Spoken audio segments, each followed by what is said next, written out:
Welcome to Tales from SYL Ranch, where everyone is entitled to my opinion. And I'm Bill Stone. Well, tonight we have the weekly Tales from SYL Ranch Thursday live stream, and I've got a couple of things on tap. A viewer has given me a challenge in another video in the comments to debunk a press article. Now, I've not done this in over a year, so it's probably a long overdue. I like to do these things to show off what my methods are. Hey, Jeanette and Larry, how are you doing tonight?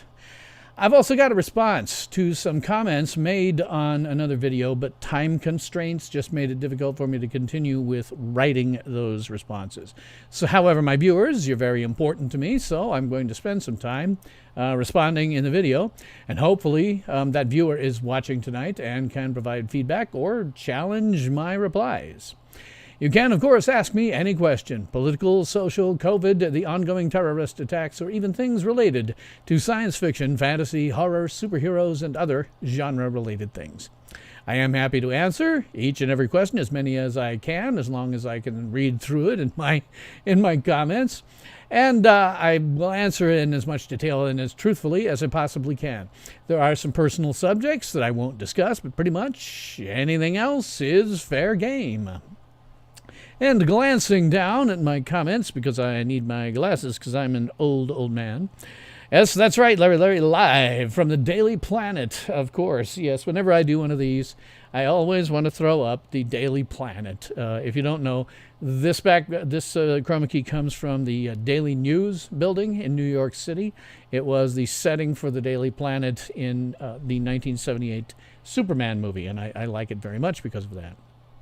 And a good morning, Marshall, I guess. Depends on what morning is. Sorry, I have an alarm going off. I need to shut them off. Half a moment. This needs to be completely muted. There we go. So that it doesn't constantly ring things in the middle of my doing things. So I've got a few viewers here. I'll mention, I guess, as an introduction here, this conversation in another video comments. I had a viewer suggest that basically I put my money where my mouth is and to debunk a press article cold. And that means that, you can, that means that other than getting the URL and creating a spot on my screen for it to appear to on the left, I have not and will not read this article in advance. I will just show off my methods of how I debunk things. So, challenge accepted. You can find the URL for the article in my description box, and it'll be showing up on the right side of the screen. Let me see. Sorry, your left side of the screen as I go through it. Again, that is in the link that is linked to in my description box. So again, I have to actually thank this viewer of mine for the opportunity to do these debunkings. I really do welcome the opportunity because it's been more than a year since I've done one. I'll mention that in order for me to debunk it, it was necessary for me to watch the entire House Judiciary hearing that the article is about. And that sucker ran 4.5 hours. I was up well past midnight watching it last night. But hey, that's just how dedicated that I am to you, my viewers. Hey, Drop of Truth. Hey, Bill. Hey, folks. How are we all doing today? Hope we're doing all well. Pardon me, I'm having to use my glasses more frequently. I think I probably need to go and see somebody about a new pair, but I'm unclear that I can actually go. I think our social distancing crap has been lifted long enough so that I can, but I don't know for sure. It's 12:04 p.m. here in Australia. Well, yay, as Marshall says, it's morning somewhere. So I do appreciate you watching me all the way from Australia. I know that giving 3 or so hours until 3 in the morning is pretty tough. So I appreciate very much that you do that. Looks like I have 5 concurrent viewers right now. Eyes don't improve with age, unlike spirits. Yes. Lunch with Bill, eh? Yeah, it's 12:04 p.m. It's in the afternoon. That's right. Okay. Wow. Either way, thank you very much for watching me from, halfway around the world. Since I don't yet have a ton of viewers in here, I'm going to go ahead and talk about some of the stuff that this viewer had suggested to me. So what I'm going to do very likely is pull this out as a clip. I hope this viewer eventually joins the stream so that they can offer any additional remarks that they want to make. Jeanette says, tired tonight, won't be able to stay awake long. Well, try to stay awake long enough for me to debunk the press. I think, that's one that I think is pretty important. I'm going to do that second here. I had kind of planned to do it first, but I want to wait and have some more of my viewers pop in. And this other thing that I can talk about is something I can kind of do anytime. But I do have a response to this viewer. I will mention that this is probably coming out as a clip. And what I've discovered when you come out want to make something as a clip is it's a good idea to leave a few seconds pause so that you can do editing by putting in, everything that you need to do, opening titles, etc. So I will switch over to the viewer response video and give myself a couple of seconds here. Okay. So in the comments on last week's stream, which was called There Is No Systemic Racism Against African Americans, and there's a link to that in my description box, I got into a rather lengthy discussion with my viewer, Apogee02UK. And while I very much enjoy interacting with my viewers, the latter did have an end of the thread that came when I was prepping for tonight's show. So even though I do a live stream, I will often do some kind of outline, if not a scripted monologue, and that takes time. I prefer to do it as far in advance of my stream as possible. Unfortunately, as current events unfold, I often find myself making prepared remarks very close to showtime. However, I did promise Apogee02UK a response in this stream to his most recent reply, so here goes. So taking this more or less by topic, Apogee02UK said, the real irony here, Bill, is that you claim all media is fake, and then you clearly allowed the right-wing propaganda lies to scare you out of your tiny little wits. My response is, I claim nothing you see in the press is real. I never say that it's fake, and in fact, I really detest the term fake news. The correct term is propaganda. I actually pay no attention whatsoever to right or left-leaning propaganda. I use my own opinion based solely on my personal interpretation of events. If someone else happens to jive with my opinion, well, that is entirely coincidental. Then my viewer said, Fox News has their commentators telling viewers that Biden equals chaos, that he's some kind of evil Trojan horse, that there's an organizational movement afoot to destroy democracy, and that the socialists are out to get you. I don't watch Fox News. It is no more a reliable source of information than ABC, NBC, CBS, PBS, CNN, MSNBC, the New York Times, the Washington Post, the Chicago Sun-Times, and even my local newspaper, the Lincoln Journal-Star. I particularly pay no attention to editorials of any kind, as it might tend to taint my own opinions. Now, I do sometimes watch or read editorials after I've articulated my positions, but it usually is out of curiosity. Vice President Biden isn't chaos. He's just demonstrably senile. And in fact, there is an organized movement to destroy democracy in the United States. It's called the Democratic Party. Far from being what they once were, each party, when they're out of the presidency, is generally called the loyal opposition. The Republican Party is outright destructive to both democracy and individual liberty. Now, not that the Republicans are a hell of a lot better, but at least they don't represent an imminent threat to civilization itself, and the Democratic Party does. I would far prefer it if the Democratic Party was, as it has been for most of my life, which was a pretty sane party. Real quick to check up on my thing here. Shall we continue what we were discussing on Twitter? Maybe in a bit, yeah. Drop twos. Mainstream media presents a false narrative that only whites are systemically racist and conveniently forget the racism of Arabs, Semites, Asians, Latinos, and other African Americans. Democrat, not Democratic Party. I don't know. Democrat Party was something that got started by Rush Limbaugh, and it seemed to catch on with conservatives. But Democratic Party is the way that it was for decades prior to Rush Limbaugh doing that. So on to my viewer's next comment.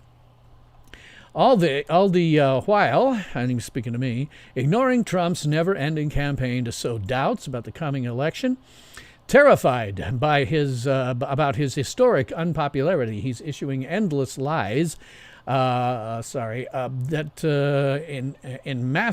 That would result in massive fraud without any evidence that it's true.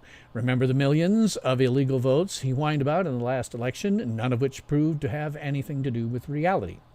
My response: merely as an aside, I would mention that your idea that President Trump is terrified requires telepathy. And as far as I know, no one has telepathy, and so therefore cannot determine Trump's nor anyone else's emotional state.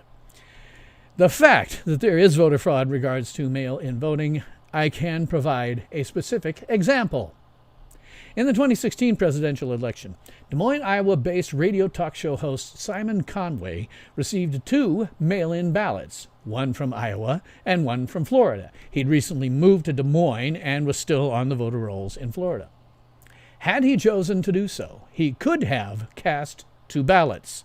He didn't choose to, and he discussed the whole issue on his show. And I called him. I actually called in and I asked if he would send me the second ballot, I would use it. And while I would have been happy to cast an illegal vote, I would have done so and been happy to do so just to prove that it was possible. Conway declined, of course, it all being very illegal. But I am quite certain that there are other people who are not as ethical as Simon Conway. The question then becomes, how widespread is such fraud? I don't think there's any way to know at the present time. It is clearly possible. Therefore, any protestations that to the contrary are simply without merit. I'll quit here. Yeah, check back in here with my chat momentarily. My viewer wrote, it's also a massive con job by people who will do anything to stay in power, even hurt the interests of and misrepresent the will of the vast majority of people in your country. You know what? On that one, we are completely in agreement. I am fond of saying that inside every single politician, particularly at the federal level, exists an emperor of the galaxy sitting on their shoulder screaming, "Unlimited power!" The solution to this actually is a return to a constitutional republic. Let me check my levels, make sure I didn't go nuts there. We do not have a constitutional republic in the United States anymore. The Constitution defines an extremely narrow set of powers that are reserved to the federal government. It essentially says that the federal government will provide a consistent foreign policy for all the states, as well as a unified front in the time of war. And under the 10th Amendment, all the other powers are delegated. They're not delegated, but they're reserved to the states or the people. Said it before.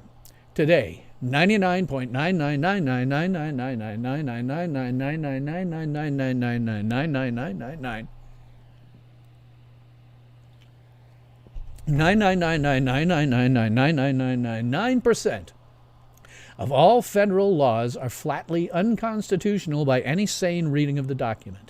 And this is precisely because inside every politician, particularly at the federal level, exists an emperor of the galaxy screaming, "Unlimited power!"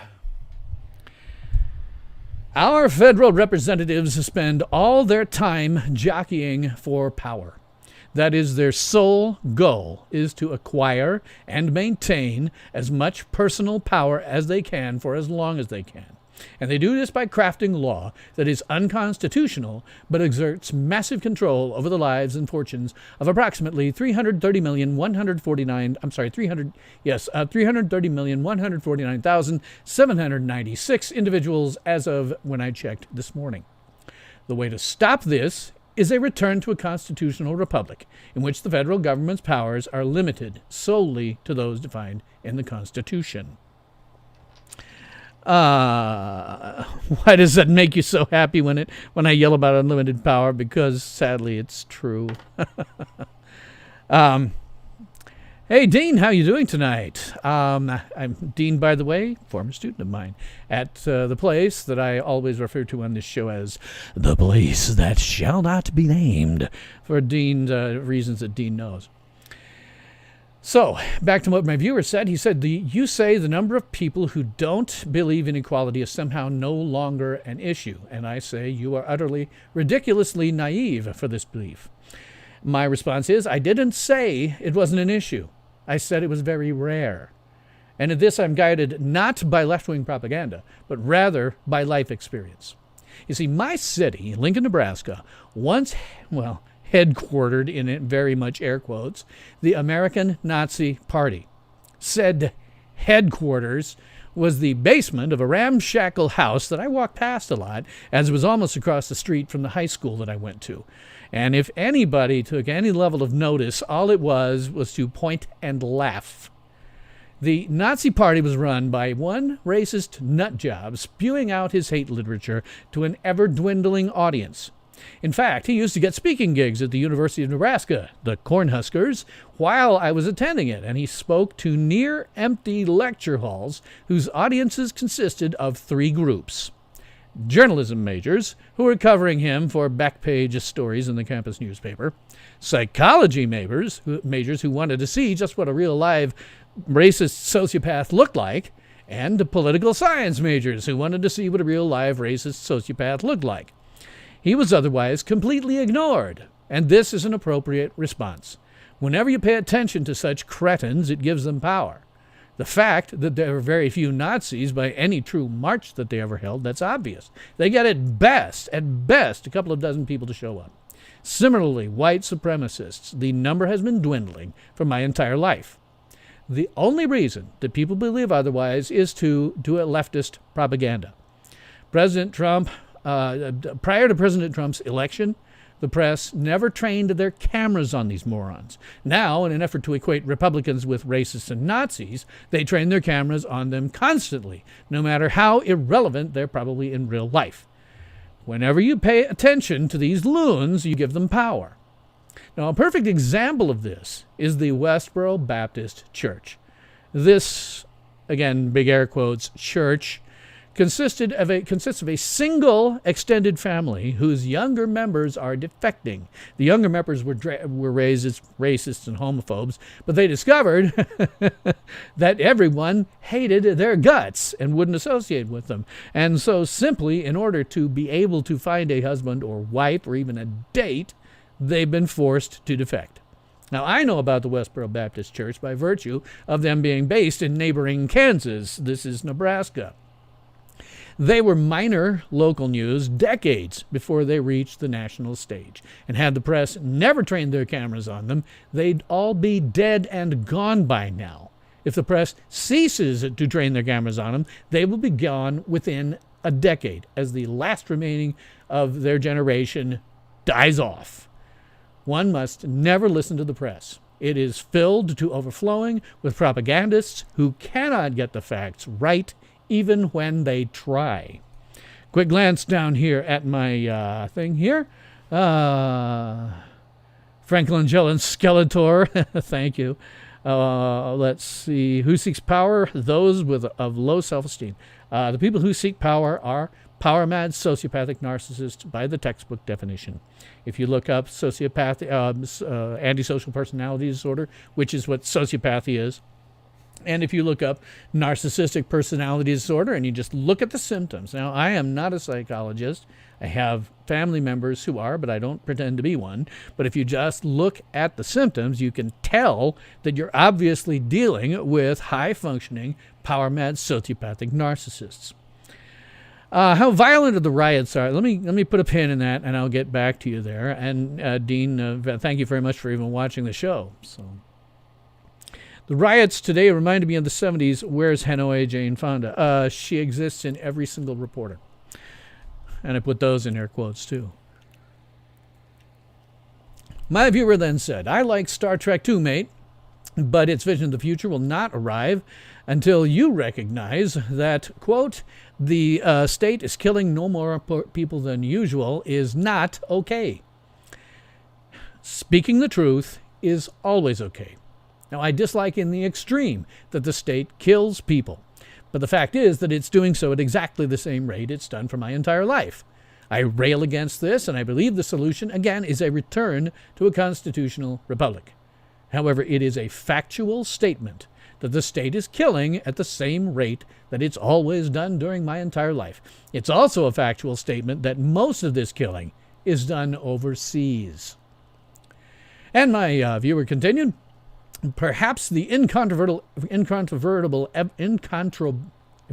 evidence that you talk about will be delivered to smack your lack of education and ignorance. That was in response to a statement I said that I recognize, and this is true, that belief systems do not change. And unfortunately, we have a large number of people right now whose belief systems are at odds with objective reality. And at some point, probably sooner rather than later, it is going to smack them upside the head. The example I gave was, imagine that you're a devout Christian, and then you are presented with incontrovertible scientific evidence backed by mountains of empirical evidence that Islam is the only true religion. Well, if you've been somebody who's a Christian all your life, it's going to smack you in the face, and you're going to feel lost and confused and probably need a psychiatrist or a psychologist. So that's what he's talking about there. My response is, feel free to provide scientific, non-anecdotal, empirical data. Because I'm a scientist. I know so because it says so on my college degree, and then I spent 40 years in a field of applied science. I believe in science, not what the press says. You provide me with science, and I will happily change my opinions. Quick look down here. Marshall says, so glad I decided not to run for office. I have a problem playing characters like power-mad sociopathic narcissists. You got to be one. You got to be one. You really do. So my viewer said, you say that you expect a civil war. Well, things are so fracked up right now, perhaps one will come. I agree, though not for the reasons that the propagandists would have you believe.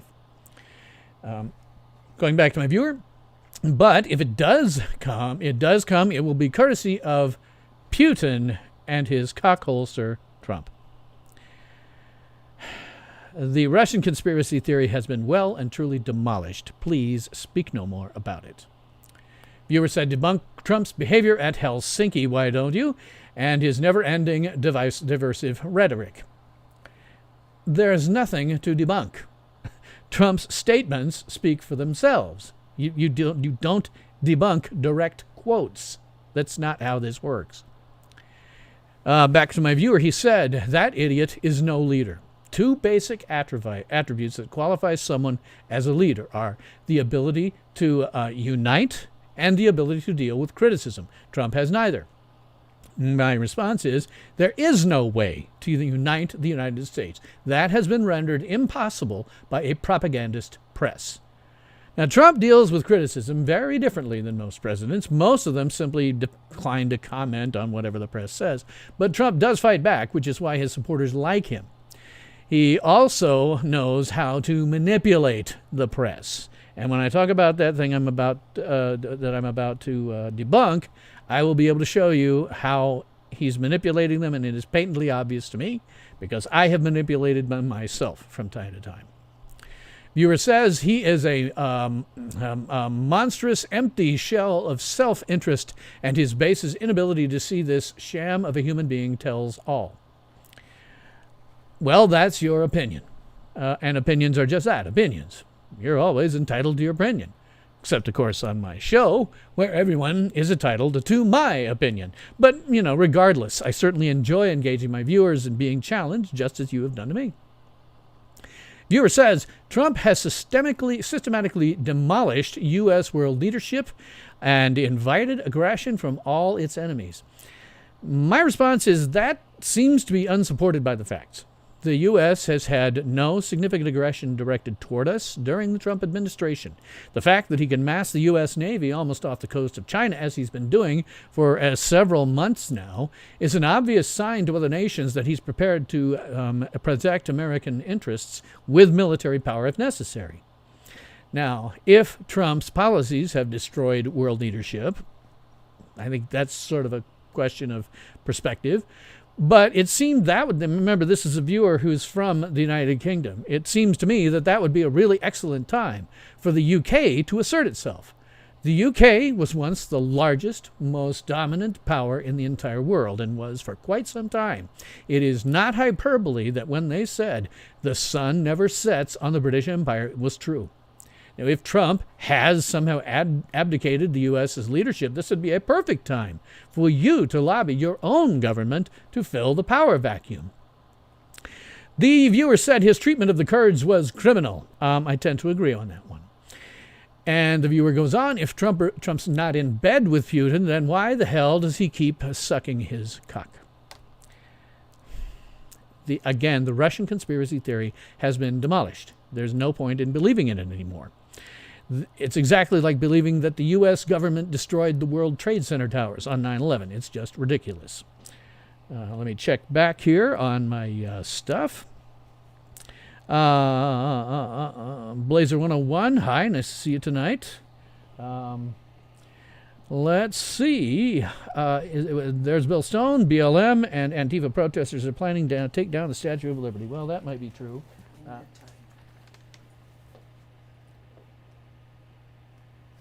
Yeah, it'll be tomorrow. It's tomorrow. Don't worry about it. Sorry, just had a question from a non-combatant. Let's see. Drop of Truth says, Blazer, it's a statue of Addis. I don't know. Marsha says, and plus one bueno points for working the tag line into the show content.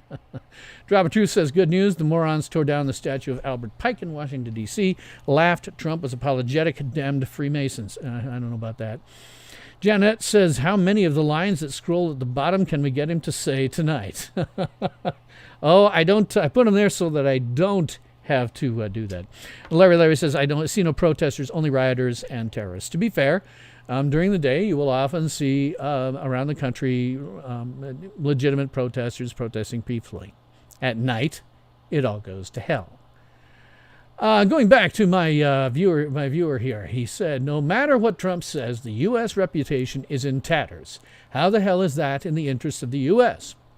Well, I disagree that the U.S. reputation is really any different than any time since it became the dominant power following the Cold War.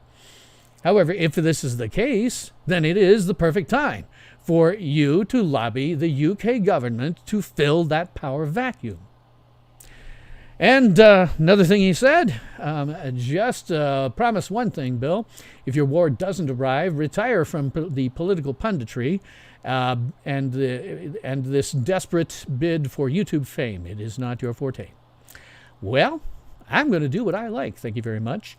In any case, I am not attempting to have YouTube fame, nor do I expect it. I've said repeatedly that this show, even before I started, I analyzed the qualities that are necessary for even a chance of success. And you must be charismatic, young, attractive, female, and a gamer. And charisma is an absolute requirement.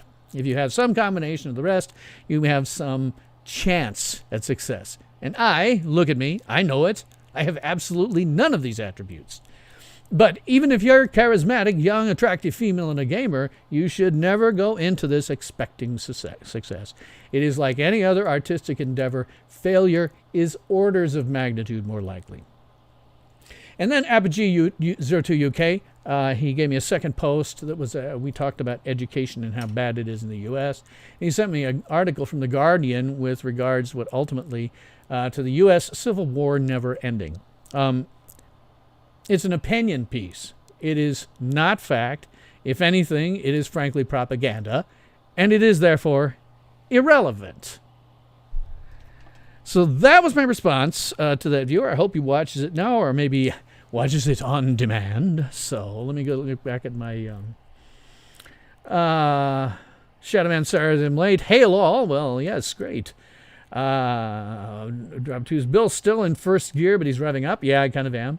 YouTube fame, you got to be kidding, young Padawan viewer. Yeah, if you show up on YouTube expecting any kind of fame, you're nuts. And I don't expect any kind of fame. I make videos. I do these live streams because I enjoy it. And, I like having it out there in the public square.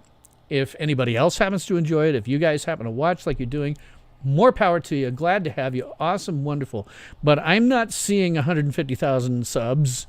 I'm not seeing millions of views per video, and I don't expect to. I am not charismatic, attractive, female, and a gamer. And charisma is the big one. You got to have charisma. Look at Hulk Hogan. There's a guy with natural charisma. And you can't learn charisma. You either have it or you don't. So, let's see. Anything good on the scanners bill? Well, it has been nonstop. It's been nonstop since that first night in Minneapolis. Somewhere in the U.S., every single night, there is rioting, looting, arson, assault with a deadly weapon, robbery, armed robbery, and occasionally the murder of innocents. It has not stopped. All that's happened is the press is not reporting it, and frankly, it has become such a common occurrence that it's no longer really attracting the number of listeners to the police frequencies that I listen to. It is becoming sort of a part of everyday life. But if you look at those police frequencies at any given time, you're going to see it somewhere in the U.S. The U.S. is largely in flames. Larry, 318 subs is not fame. Yeah, I consider my potential audience of 318, who don't see all of my videos when they're posted because YouTube sucks and its algorithm pushes me down. But they don't all see them, and I consider my audience in general kind of a large classroom. I taught for 3 years again at the place that shall not be named, and I sort of consider this a largish classroom, lecture hall, something like that, at best. What are my opinions of Joe Jorgensen? I've noticed there's a big difference between the libertarian philosophy and the Libertarian Party. Yes, there absolutely is, Dean. There is a big difference. This election is going to be kind of weird for me because I would like very much to vote for Joe Jorgensen. I actually have been seeing her around since I think it was 1996. She was the vice presidential candidate on the Libertarian ticket. I think it was the first time I voted Libertarian. And some of what she has is good ideas, and some of it not so much. She's bending a knee to the riots right now, and that sort of loses me on her. This election is a little different for me. I would like very much to vote for the Libertarian candidate. However, in my opinion, we have a clear and present danger, not just to democracy, not just to individual liberty, but to civilization itself in the Democratic Party. And to that end, I may be forced to vote for Donald Trump just so I can have my voice out there that I do not want the Democrats elected. In fact, I would say to the Democrats, and I've said it before, my opinion is that I don't think Trump can lose here. I think he's going to win and probably win big. I know I have at least one viewer who disagrees, and he may have something about that. I don't know. I think it's going to be a blowout. And so when I look at that, I say to myself, I've got to add my voice just so that the Democrats don't come to power. They are a clear and present danger to civilization itself. Now, in terms of what you're saying, Dean, about there being differences between the Libertarian Party and libertarian philosophy in general, yes, that's absolutely true.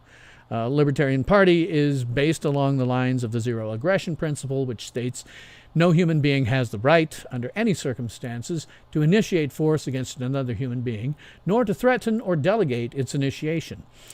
And I, as a libertarian, apply that to equally to everyone, including government. In my opinion, government is, by its very nature, initiating force against the governed. It must do so. But the Libertarian Party doesn't apply it to politics. So I would say if you're a Democrat, I don't think that Biden can win. I think he's a doddering old fool, and he'll be made to look like a doddering old fool repeatedly and easily. I could make the man look like a doddering old senile fool. I would suggest to Democrats that if you want to send a message to your party that they need to get sane again, vote for the Libertarian candidate. They can't win. There's no possible way of that. But if you siphon enough votes away from the Democratic Party, they may get their act together and be, instead of a threat to civilization itself, the loyal opposition that they should be. I would much rather see that. So a few things scroll past. Let's see. The noise level for the riots. Yes, that place is gone. Yes, Dean. Thank God. The place that shall not be named is in fact gone. I don't know if you're aware of it. I was not aware of their horrifying business practices until about just before I got fired, and that's why. While I was very, very flattered that my students came in and said, "You need to rehire Bill," I was not sorry to see that job go. What they were doing was interfering with my ability to teach. It was horrible, the things they were doing there. I'll just say it. It was the late, unlamented ITT Technical Institute with some really horrifying business practices. They deserved to go under, and I am glad they're gone. I certainly appreciate that my students wanted me back. I know they were trying that hard, but I couldn't go back to that. It was something. By the time I left, I said, I can't be associated with insanity. I'm glad they're gone, frankly. I feel sorry for my students who were going there, but I really am glad that place is gone. Drop Through says, you see a video of who was allegedly shot 5 times, like 50 Cent in Chaz. He's blaming the police for not helping him. I guess he doesn't know what an autonomous zone means. Well, the problem is the police are in some level of physical danger if they go in there. And they couldn't send in any ambulances. They had to have police escort for that. So the guy who got shot is sat there bleeding because what do you do? I covered one of these riots in Lincoln, Nebraska. If it got any worse than it had, if I was emergency services, I'd be like, no, I'm not going in there. They might kill me. Get me cops first. And even then, God, what do? Chuck in somebody into chuck tear gas at them. How that going to affect the person who's injured? I mean, you're right. They don't understand what an autonomous zone is, obviously. But, you can't blame the people who were the first responders. I would not have gone in there without a police escort. Jesus. It's just a way to get killed. Let's see. Shadowman says, Larry, the masses are never smart. That's why intellect is valued. One thing about when you get a group of people, a bunch of people together like this who are really, really angry in a mob, it becomes dangerously unpredictable what they will do. You just don't know. The mob that I was covering, I was staying the hell kind of out of it, but I could see where the emotional things were driving. And what happens is you get, a few people who have this certain emotion. It then spreads out to other people, and all of a sudden the mob is totally uncontrollable. You have no idea what's going to happen. My honest advice is stay the hell away from them. Just stay away from them, period. Let's see. Larry, this is Bill went to downtown Lincoln for first coverage. I do have video on that, yes. The riots we've had here, I had a question about that, have not gotten significantly worse than that. I think it's pretty much calmed down here. But again, it's not so much a question of where it happens. It's if you listen to the first responders, you can tell it's happening every single night somewhere in the United States. And the press declines to cover it. It doesn't fit the narrative. It doesn't fit the propaganda, so they decline to cover it. Marshall says the blowout is the only result that has the capability to stop recurrent violence. Yes, if they had come down on this real good and hard the first night in Minneapolis, this would not have spread. What happened is they discovered, hey, we can get away with this. And then other people went, hey, we can get away with this. We can get away with this. And it went insane from there. If it had been squashed good and hard and telling people, no, you can't get away from burning down a big chunk of the city or several blocks of the city. No, you can't. Spraying with the fire hoses, being liberal with the tear gas. And if, shooting the rubber bullets liberally. And if necessary, bringing in the National Guard with all the things that they can bring to bear. If it had been shut down night one, it would not be going on now. I'm dead certain of that. Dalton Brazier says, I will vote for Joe just to show support for liberty. Yeah, I can't agree. I can't disagree with you there. People need to see that they're not alone and it's not throwing away your vote. Absolutely. I'm accused of throwing away my vote every single year since I voted Libertarian. I'm also then accused by the side that loses that I caused them to lose by not voting for their candidate. So this election is just a little bit different for me because the Democrats have become an enemy of civilization itself. And for that, I need to see about maybe voting for the guy who at least can win and keep that at bay. And unfortunately, that's Trump. I don't like it. I may change my mind as time goes on and say to myself, no, you need to keep your scruples. But when you have a group that is clearly, obviously, demonstrably an enemy of civilization itself, you got to do something to stop it.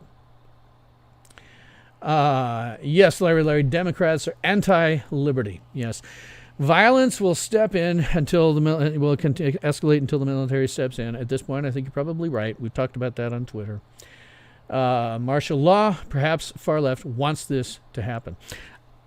I've been watching enough and listening enough to know that what the far left, it isn't just the far left. When we get into this article I'm going to debunk about Attorney General Barr, I was watching all of that, freaking 4.5 hours last night. Okay. I won't get editorial about that until after I debunked it. But I listened to that, watched that whole thing, and particularly the African American ones, they were just totally kowtowing. They were using it, that whole thing as an excuse to go on about everything except the facts at hand, and how there's all this racial injustice and all this crap. They're making it much, much worse. Much worse. One actually wonders what might happen if a Democrat were elected president, because this stuff can't be tolerated even under a Democrat, you know. One assumes they'd have to send the military in, and eventually people will ask them to do so. Let's see. Drop Truth, Marshall says that's not the American way. The American way is pretty much dead. Jeanette says, I heard BLM plans to start their own party and have a candidate run for president. Well, good luck. It'd be interesting to see if they do that. I frankly would love to see multiple parties, even if it's BLM. I think we need to have as many viable political parties as we can. Ruled by two parties, which, even when they're the loyal opposition, are more or less, from my libertarian perspective, different sides of the same coin. We need more. We need a lot more. We should have 10, 12, something like that, viable ones that could conceivably win. I think that would be the best thing that we could have happen. Shadowman says, funny how BLM has more white members than black ones. I don't know how to gauge that. I don't know how to gauge that. Drop Truth, Marshall Presnell, I hope you're right. The innocent always suffer the most. And Marshall says, indeed they do. Blazer 101 asks, Bill, did you see the Republican holding the Senate? Do I see the Republican holding the Senate, or do you see the Democrats taking the Senate? It depends. I'll tell you that Marshall has an opinion that differs with me on this, and it's not a bad opinion. Were it not for a propagandist press doing things like the story that I'm almost certainly going to easily be able to debunk because of what it is. If it weren't for this propagandist press constantly trying to make him look bad, I think he'd have an utter blowout, complete blowout. The problem is that the last two generations of Americans have not been educated. And Dean, you've seen this up close and personal where I taught and you were a student. You probably don't know this, but my favorite anecdote, and I will not name names, was of a student that I was tutoring who was unaware that books have page numbers. So this was a student who had gone through 12 years of compulsory education and clearly had never once cracked a book. I ran into people there, and I'm sure you did too, Dean, who could neither read nor write them nor perform the most basic math. When you have a populace that is that poorly educated after 12 years of compulsory education, that means that they are dependent on the press to give them their information. And the press are nothing but leftist propagandists, and easily proven so. I'm going to show you probably. Again, I have not read this article. I don't know. But having watched this whole frickin' 4.5 hours, I can see what it really was. But if the effect of the press can be overcome, or if Joe Average just decides that Biden is in fact a doddering old fool, which will be painfully apparent at any debate that Trump has with him, he's just going to walk all over him. The man, I'm unclear, can chew gum and walk simultaneously. He's going to get the crap smeared out of him, and it may be that Joe Average says, Jesus, we can't have that. So I don't know for sure how it's going to go down. My own personal opinion is he'll probably win in a blowout. The Democrats may lose the House and potentially other seats due to blowback, but who knows? Any of the polling that you hear right now is irrelevant. The only polling that ever matters in any way is 1 to 2 months before the election, because that is all that the average voter has for a memory politically, is 1 to 2 months. Things may be a little different this time because of COVID and all the people who've been put out of work. That may be different, but I don't think anybody's going to blame Trump for that. Not really. I don't know. The press is doing their best to propagandize that everything is his fault. Let's see. Drop Truth says, mob mentality works just like large audiences at rock concerts. Yes, that's exactly right. The zeitgeist, overwhelms them, or should that be gestalt? I'm not sure. One of the two, yeah. The mayors are feckless. Absolutely. Yeah, they're not doing what they should be to protect their cities.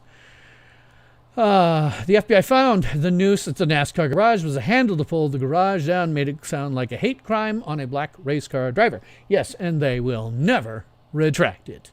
They're forced to retract it only when something like, Jesse Smollett comes wrong. Then they have to retract it. But they will not retract it otherwise. You may hear about it in some places, but the press covers things on a 24-hour news cycle. Once that particular thing is gone, they don't come back to it or ever retract it ever again. If they did, they wouldn't be leftist propagandists. Let's see. Drop Truth says it wasn't even a slip knot, let alone a noose. Bubba never even saw it. Marshall says, my conclusions on who to vote for concur with mine. A vote for Joe, as much as I prefer her, is a wasted vote in a light of larger problems. I hate to call it wasted. I don't think it's wasted. It's just that in this particular case, the Democratic Party has transformed into something that it has not been in previous years. In previous years, whomever was in the presidency, the other, party was called the loyal opposition, and they typically were. They were loyal. They were doing what they thought was right, even if it was wrong. But they opposed the other parties, and you'd get this back and forth, and that's good. But when you have a party that is 100% an enemy now of civilization, I'm going to have to vote for the guy who at least has some chance of pushing that back. And that is Trump, unfortunately. But I don't disagree with voting for Jo Jorgensen. I think she's a good candidate. I say to Democrats, I don't think that Joe Biden can win. I think that he's a doddering old fool who is demonstrably senile. And if you want your party to change to be something sane, just vote for Jo Jorgensen out of protest. And maybe if enough of you do that, the Democratic Party is going to go, oh my God, we've been insane. We have to change what we're doing and come back to rational candidates and rational positions. Super Crew 63 says, I know, but this is a Debunk the Press episode. Yes, it is. That's going to be a bit time consuming as soon as I get done with a few more of these. I'm right about education. Sadly, I know this from having taught for 3 or 4 years at the place that shall not be named. Our generation was required to learn and demonstrate comprehension. Yeah. Super Chris 63 says Ross Perot was the last viable third-party candidate and led to Bill Clinton getting elected, so Marshall is correct. Drop of Who says I stopped teaching in 2009 when cell phones became prevalent. Yes, I'll go down here. Who do I think Biden will choose for his running mate? No idea. Not the slightest clue. And frankly, don't care. I really don't care. I think when you're dealing with somebody who has to be led off the stage by his wife, who does ads where they can't, after how many bajillion takes, get him to not stumble over the first sentence in the ad, and just add it all up. He's freaking absolutely senile. Let's see. Convinced the virus was started so Biden wouldn't have to debate Trump. That's a possibility. I don't know. I don't think I'd quite like that. But Dean says, you'll be happy to know that I stayed in IT. Glad to hear that. You got certifications after the school closed, and right now you're working late getting computers set up for new hires and patching up the network closet. Welcome to IT. I'm sure you remember some of the pictures I used to show of poorly maintained networking closets. So, yeah, as long as you're not doing that, good for you. I'm glad to hear that. I have been always very humbled and happy when I see students of mine, former students that have been working in IT. I've run across a few of them. So that's great, Dean. Glad to know it worked out for you, despite the fact that, ITT Tech was a horrifying place. Dropper 2 says, have there been any incidents of rioters shooting cops yet? I haven't seen any videos of that. What about on the scanners? No, I haven't heard anything about shooting cops. Shooting innocents? Yes. Shooting cops? No. But that's largely because the cops have at their disposal ultimately things like tear gas. And that's a pretty easy way to disperse a crowd. Blazer says, I'm 100% right about creepy Joe Biden. Oh, there's a beautiful, beautiful video by Bombard's Body Language. It's on YouTube somewhere, but it's about how Joe Biden does this creepy power touching. His smelling people's hair and hugging him, all that, actually has an underlying body language thing about how he's into power touching. It's a little more complex than you might think it is, but it's still just horrifying, Network Closet with Pride, Dean says. Good for you. Okay, I'm going to go to the debunk here after 2. Okay. All right, I'm going to go ahead and do the debunk because that's going to take a little bit of time. And you are certainly welcome to ask me questions during it. Let me get to my notes. All right. So in the comments on this other video, viewer suggested that I do this. The URL for that, the one I'm going to debunk, is right underneath me in the comments. You can feel free to look for it there. And again, I had to watch the entire freaking House Judiciary Committee hearing for 4.5 hours because that's what this article is covering. So, one of my favorite quotes was by a very wise man, and it appears, of course, in every single one of my videos, lower third. Nothing you see in the press is real. Nothing. And I know that this is officially a very wise man because the quote is on my IMDb page attributed to me because I put it there. And yes, if you go to my IMDb, I know, God, I need better headshots. I've just not had to have them in over 30 years. And getting them is, in fact, in progress right now. So what precisely do I mean about the statement that nothing you see in the press is real?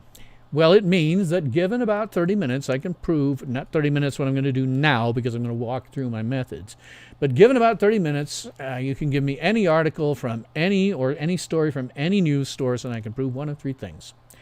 First, that the event being reported never happened, or that the event being reported didn't happen as reported, or that when stripped of a slick presentation, opinion, emotionally loaded language, and filler, the facts devolve to only a few paragraphs at best. Sometimes it's only a few sentences.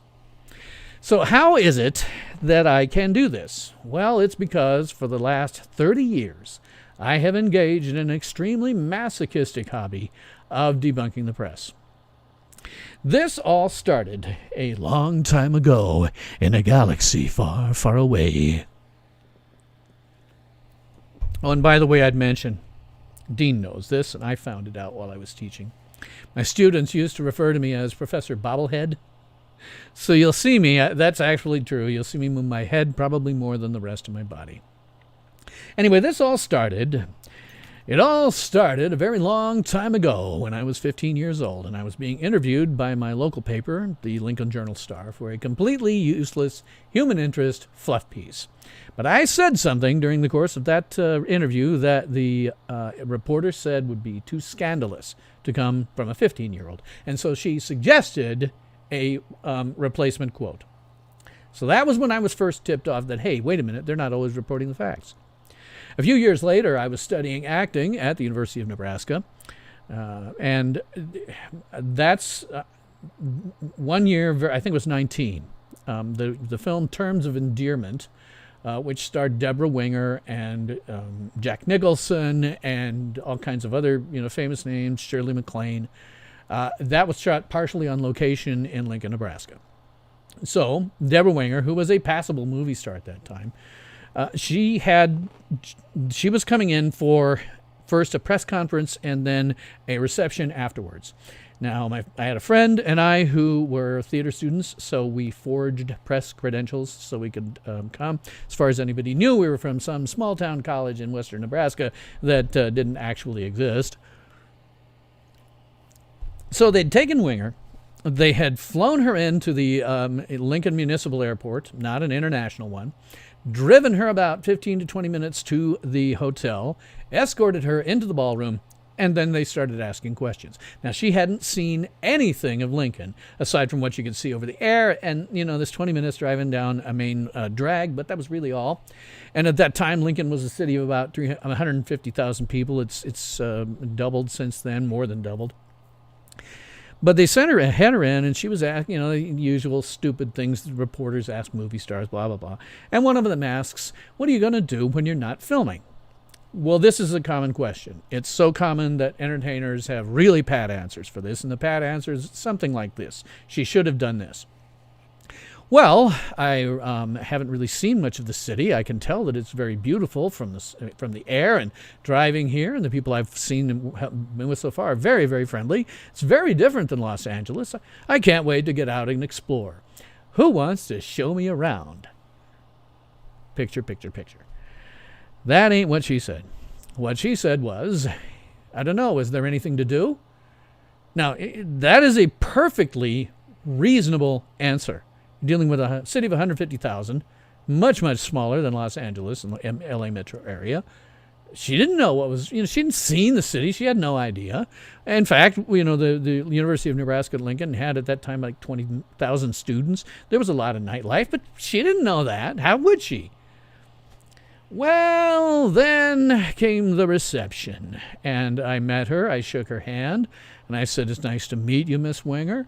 I really enjoyed some of the work you've done, and that was probably it. Now, I could tell from talking to her that she was a little bit buzzed. She had had something to drink on the plane, but it wasn't bad. She didn't do anything that a normal, perfectly sane woman wouldn't do. The next day, every single newspaper and every single TV news, which was the only TV thing available in the early 1980s, they crucified her. They said that she had insulted Lincoln and, by the extension, the entire state of Nebraska.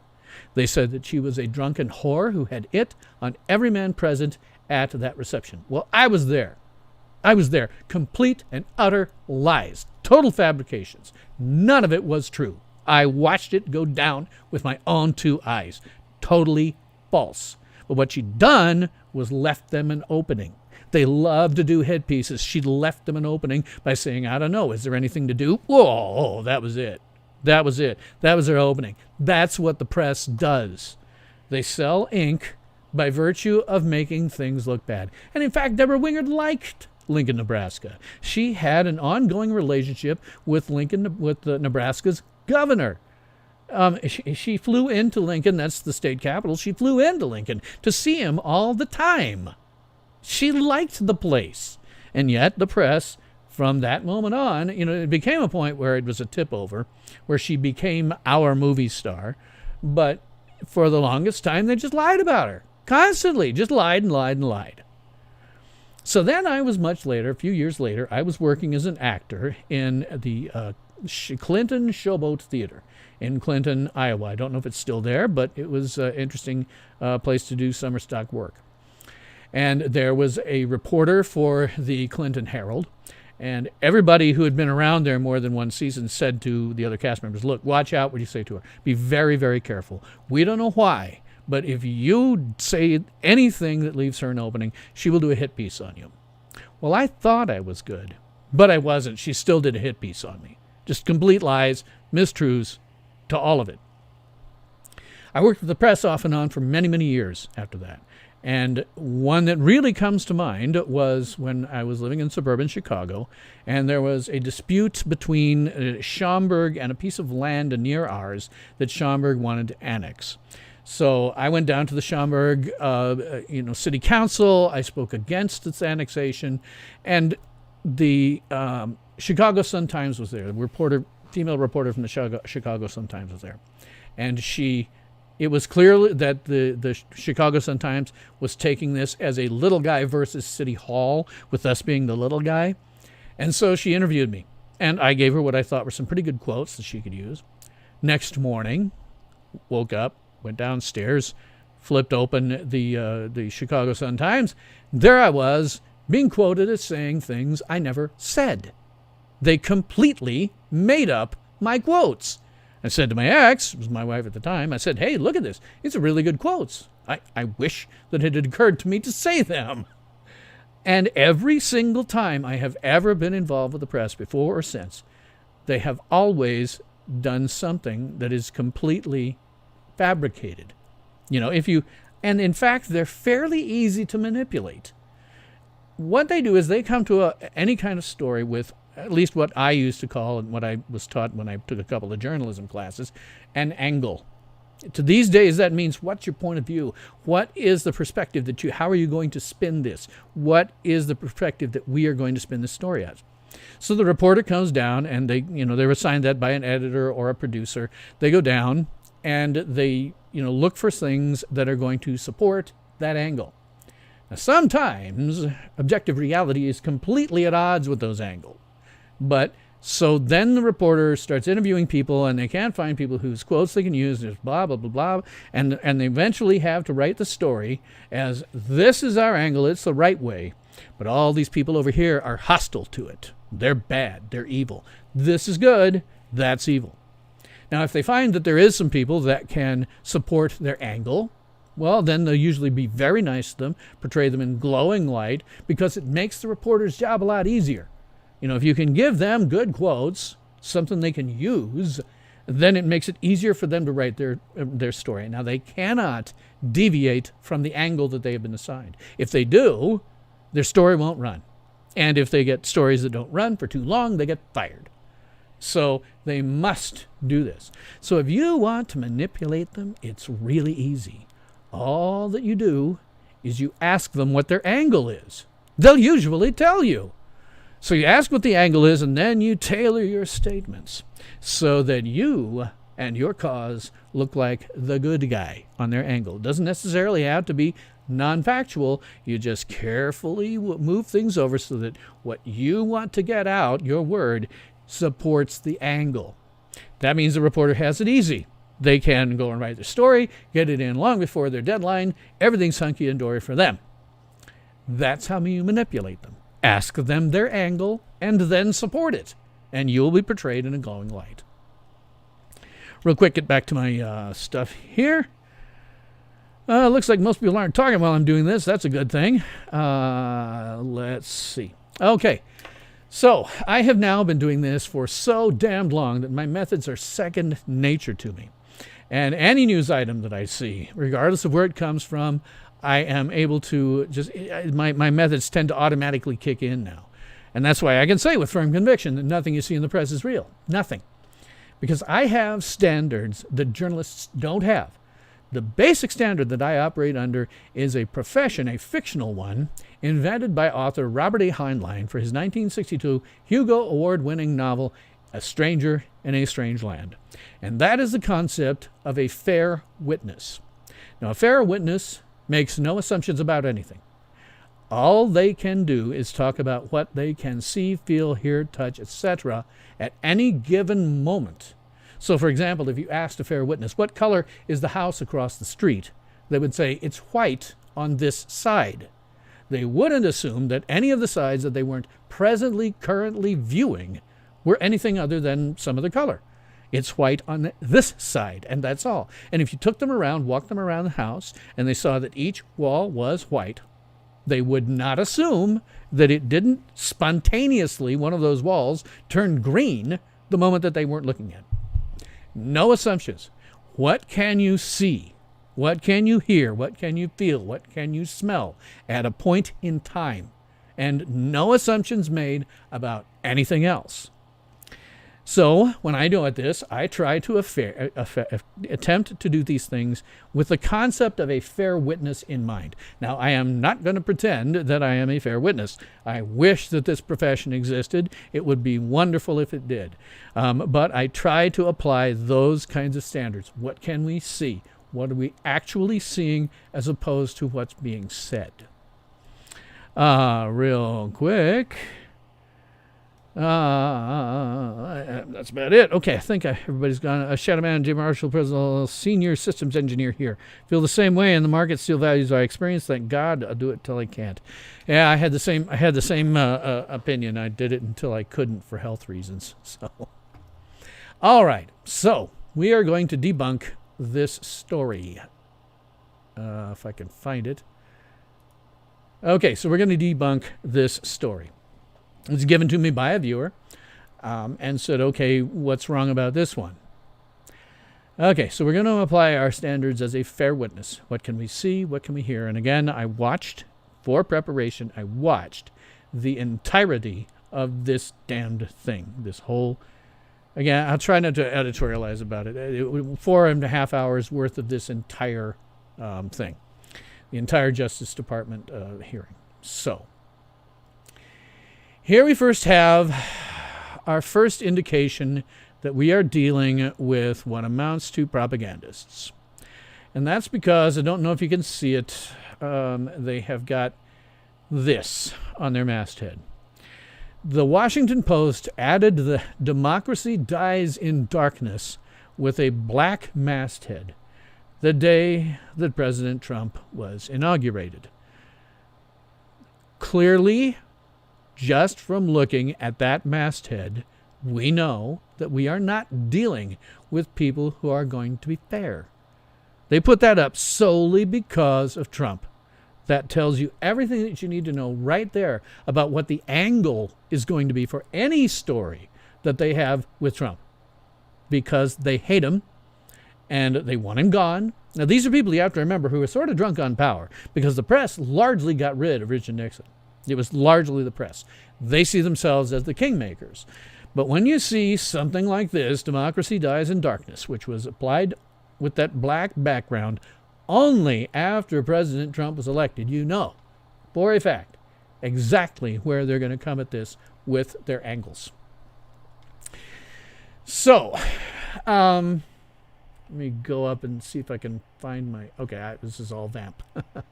From here we vamp because I have nothing specific on here. All right. Probably going to need my glasses so that I can read this. It's over... Yeah, I've got it on the right side, so it looks like I'm reading it to you. Okay, the headline is "Prosecutor Testifies on Alleged Politicization Inside Barr's Justice Department." Oddly enough, this is a factual and non-sensationalist title. That's correct. That is what happened. There was actually multiple people who testified. This piece here is 1 minute and 9 seconds of former Deputy Attorney Donald Iyer, who is testifying. 1 minute and 39 seconds out of more than 5 minutes. He actually went significantly long. He was given 5 minutes. There was 4 witnesses. They were each given 5 minutes. He went well over time, such that because the Republicans and Democrats are fighting about what the appropriate conduct should be, what the rules should be followed, and all of these things. I won't comment on I won't give an editorial on that till I'm done with this. But they're fighting it, and so what happened was he ran well over 5 minutes. And so there was one Republican who just sat there tapping on his desk while the guy was over time. And so he was well over time. So when you get 1 minute 9 seconds out of this, this is clearly edited. It is clearly only a fraction of what was said. We can ignore this. This is filler. It may have something to do with this, but it is only giving you whatever the Washington Post, who think democracy dies in darkness with Trump, it's only going to show you what they want said. Ignore it. We throw it out. If you did not watch the entire 4 hours and a half of that thing, you do not have the necessary information. And this is just going to be taking whatever they think is good, because democracy dies in darkness, and they're going to throw it at you. So we ignore this. As a fair witness, we say this is not fair. This is not showing us anything that is correct. It is showing us edited chunks of whatever the hell is going on. It is accurate that this was former Director and Deputy Attorney General Donald Ayer, and he claimed on June 24th that Attorney General William P. Barr helped President Trump and hurt the Justice Department. Here is the most important takeaway from that entire thing. At no time was there any witness who had direct knowledge of what Barr or the president may have wanted or did. They heard things from their superiors, but they personally, none of them had personally heard from Barr or Trump or anybody. They heard from their superiors.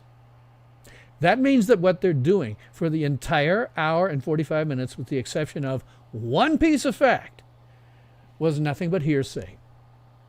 It was all grandstanding on the part of the congressman in question. It was hearsay on the part of all the witnesses. They just said, this is my opinion. Who cares about your opinion? Who cares? It's irrelevant. From fair witness perspective, hearsay is irrelevant. You want to talk to the people who actually told them these things and question them about why they told their underlings these things. The underlings have nothing but hearsay. As a fair witness, all I could do last night was throw out 99% of the entire testimony. There was no one testifying that this was actually true. They were testifying that their bosses had said things, but those bosses were at least 1 and possibly 2 or 3 steps removed from Barr, and certainly multiple steps removed from Trump. They can have their own opinions. That's great. I don't care. But it's irrelevant. You don't know. I mean, they were told things, but they don't know where those orders came from. All they know is who told them. And that was the only salient point to come out yesterday. Congressman Jordan actually got one of them to say who his superiors was, who had told him these things. Those are the guys that they need to question. These guys, irrelevant. Totally irrelevant. They can have any kind of opinion they want, and it doesn't matter because they're not the ones who were giving any orders, if any orders were given. We don't know that. We have not seen the real actors involved here.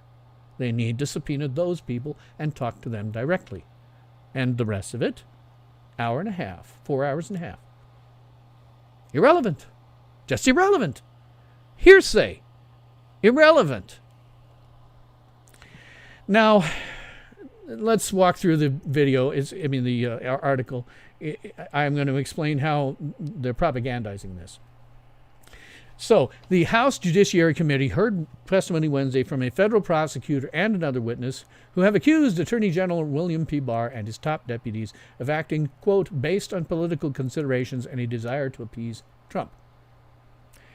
If you were reporting this accurately, you would say that these are their opinions. They are not based on something that somebody actually close to Barr or the president told them. They're several layers removed. This should be, while it is a factual statement that this is what they testified to, partly. It should say in this, inside this paragraph, that this was hearsay testimony. It's not admissible in court. Doesn't matter. Hearsay testimony. It's their opinion. Next one here. Quick here. Drop Truth says, I taught the elderly retired people how to use computers, but once they learn enough, they don't need you anymore. I did myself out of a job. Yeah, wait till they get a little bit older. Anyway, back on this next thing here. Aaron Zelinsky, an assistant U.S. attorney in Maryland, formerly detailed to the Russian investigation by Special Prosecutor Robert Miller III. That is correct. That is a statement of fact. Told the panel that prosecutors involved in the criminal trial of Trump's friend Roger Stone experienced, quote, heavy pressure from the highest levels of the Department of Justice to give Stone a break by requesting a lighter sentence. He was not told that by Barr or the president or anybody else. He was told that by intermediaries that are several layers removed. Well, maybe those intermediaries don't like Barr or don't like Trump, and so they make stuff up. We don't know. This is entirely hearsay. It is this man's opinion. It does not, from a fair witness perspective, matter. It is just hearsay. He's just saying these people said things. Okay, find out who told him and question them. They are the relevant parties, not him. Zelinsky was joined by John Elias, an official in the Justice Department's Antitrust Division, who said Barr ordered staff to investigate marijuana company mergers simply because of his personal dislike to the nature of their underlying business. Again, opinion.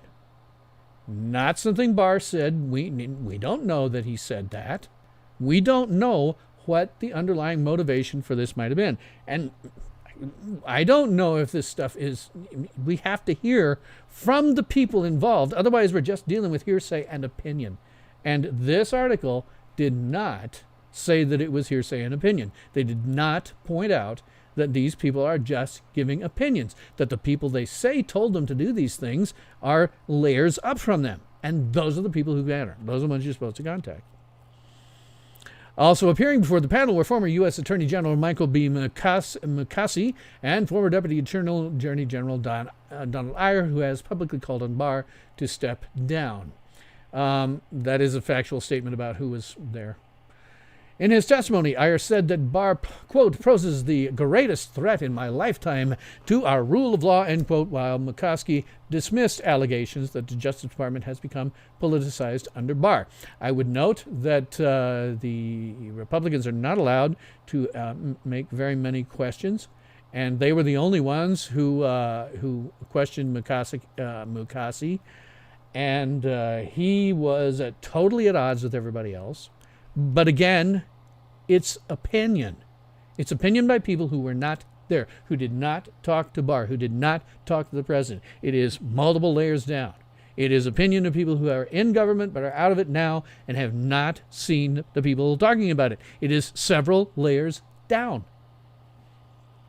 Hearsay, irrelevant from a fair witness perspective. Who cares? The best we can say is, well, I saw this guy say these words and give his opinion.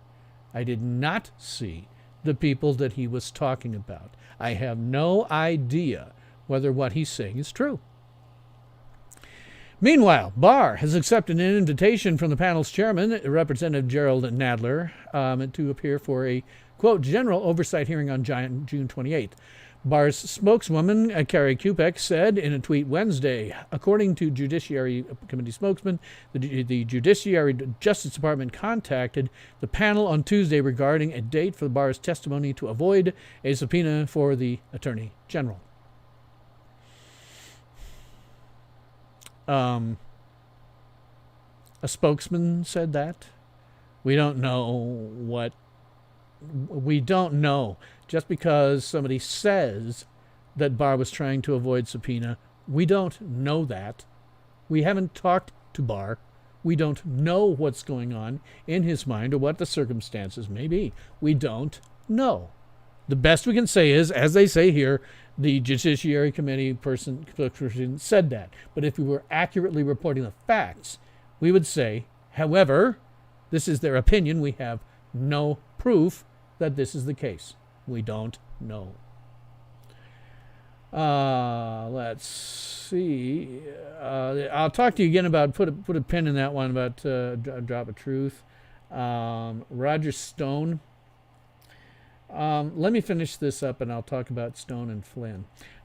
See you later, Jeanette. Definitely catch me on demand. This whole thing takes a long time to do, so there's no way around it. And this is a lengthy article that I'm going to have to walk through. This picture, by the way, this picture does appear. I was watching all of last night. I always watch for things like body language a little. I'm no body language expert, but I can tell certain things. And I also look for backgrounds, because several of these people were appearing remotely. I look and see what the backgrounds are of and what they've got in, because just like me, they're doing those backgrounds on purpose. It's controlled, it's intentional, it's to give you an impression about the person. So this picture does, in fact, it is an actual representation of what occurred during the hearing. It is correct. That is from them. All right, now this is a little weird because the article got written in reverse chronological order. So I'm going to start back at the beginning, at the bottom of the page. 10:25 a.m. yesterday, the appeals court ordered judge to dismiss the criminal case against Michael Flynn. That is a factual statement. It was brought up during the testimony. You know, they're talking about how horrible everything. The Democrats were going on about how horrible things were with Michael Flynn, and yet that morning they had dismissed the case against him. Let's see. Hours before the Judiciary Committee hearing was set to begin, a federal appeals court ruled Wednesday that U.S. Judge Emmett G. Sullivan cannot scrutinize the Justice Department's decision to drop its long-running prosecution of Trump's former national security advisor, Michael Flynn, and must dismiss the case. That is a factual statement. And in terms of what I think about it, I think when you go into the FBI and they tell you, it's just a little talk, and you should never talk to cops without your attorney present, and that was Flynn's fault. He should never have talked to those cops without his attorney present. They essentially entrapped him, and so I understand why this judge did what they did. So getting on here, at 10:27 a.m., the Justice Department is not opposed to Roger Stone request to stay out of prison until September 3rd. All that's happened here, and this is a correct statement, Stone is asked to stay out of prison until September 3rd while he appeals his November conviction for lying and witness tampering in a congressional investigation, citing the serious risks posed by the coronavirus pandemic to people with his medical condition and age. He is set to go to prison June 30, but asked a federal judge for a 2-month extension in reporting for his sentence. The prosecutors did not oppose. That is all factual statements. Let's see, moving upwards on the timeline. Okay. 11:34, Nadler, I don't remember how you pronounce his name, the chair of the committee, accused Barr of clear and dangerous pattern of conduct. I'm going to look at the writing here because we get into emotionally loaded language. Nadler, I'm sorry, correct me, but Nadler, began his opening statement by immediately laying into Barr. Okay, stop right there. We got into the notion of emotionally loaded language. And this was always something that was, I know French. I'm not sure if I'm still fluent in it, but I'm fluent enough. I know French, and when I was a teenager, my girlfriend and I went to a party in Lincoln because there were a bunch of French students who were staying, and we went to one of the houses where they were staying, had this party. Well, my girlfriend and I went out on a balcony, and we're standing there talking, and we just, sort of offhandedly noticed that one of the girls was going off and getting into a car with one of the guys. What a big shock, And this girl, this French girl, comes running out, pushes us aside, and starts screaming at the girl down below, "Salope! Salope! Salope!" Later, near as I could tell, what happened was this girl was running off with this, that the girl being yelled at was running off with the girl who's doing yelling's boyfriend. So she's screaming, "Salope! Salope!" Well, if you look at a literal translation of that, salope means like bitch or slut. But actually, it's a word that we don't have a meaning for in English. It is actually an insult that's much worse than calling somebody a slut. It's closer to, in the United States, what the C word is. It's closer to that. It's not. We don't really have a word for it. Words have emotional connotations beyond just their literal translations. So when you see something like this, where the newspaper is saying he began his opening statements by immediately laying into Barr, that implies that the newspaper is sticking in an editorial piece of information.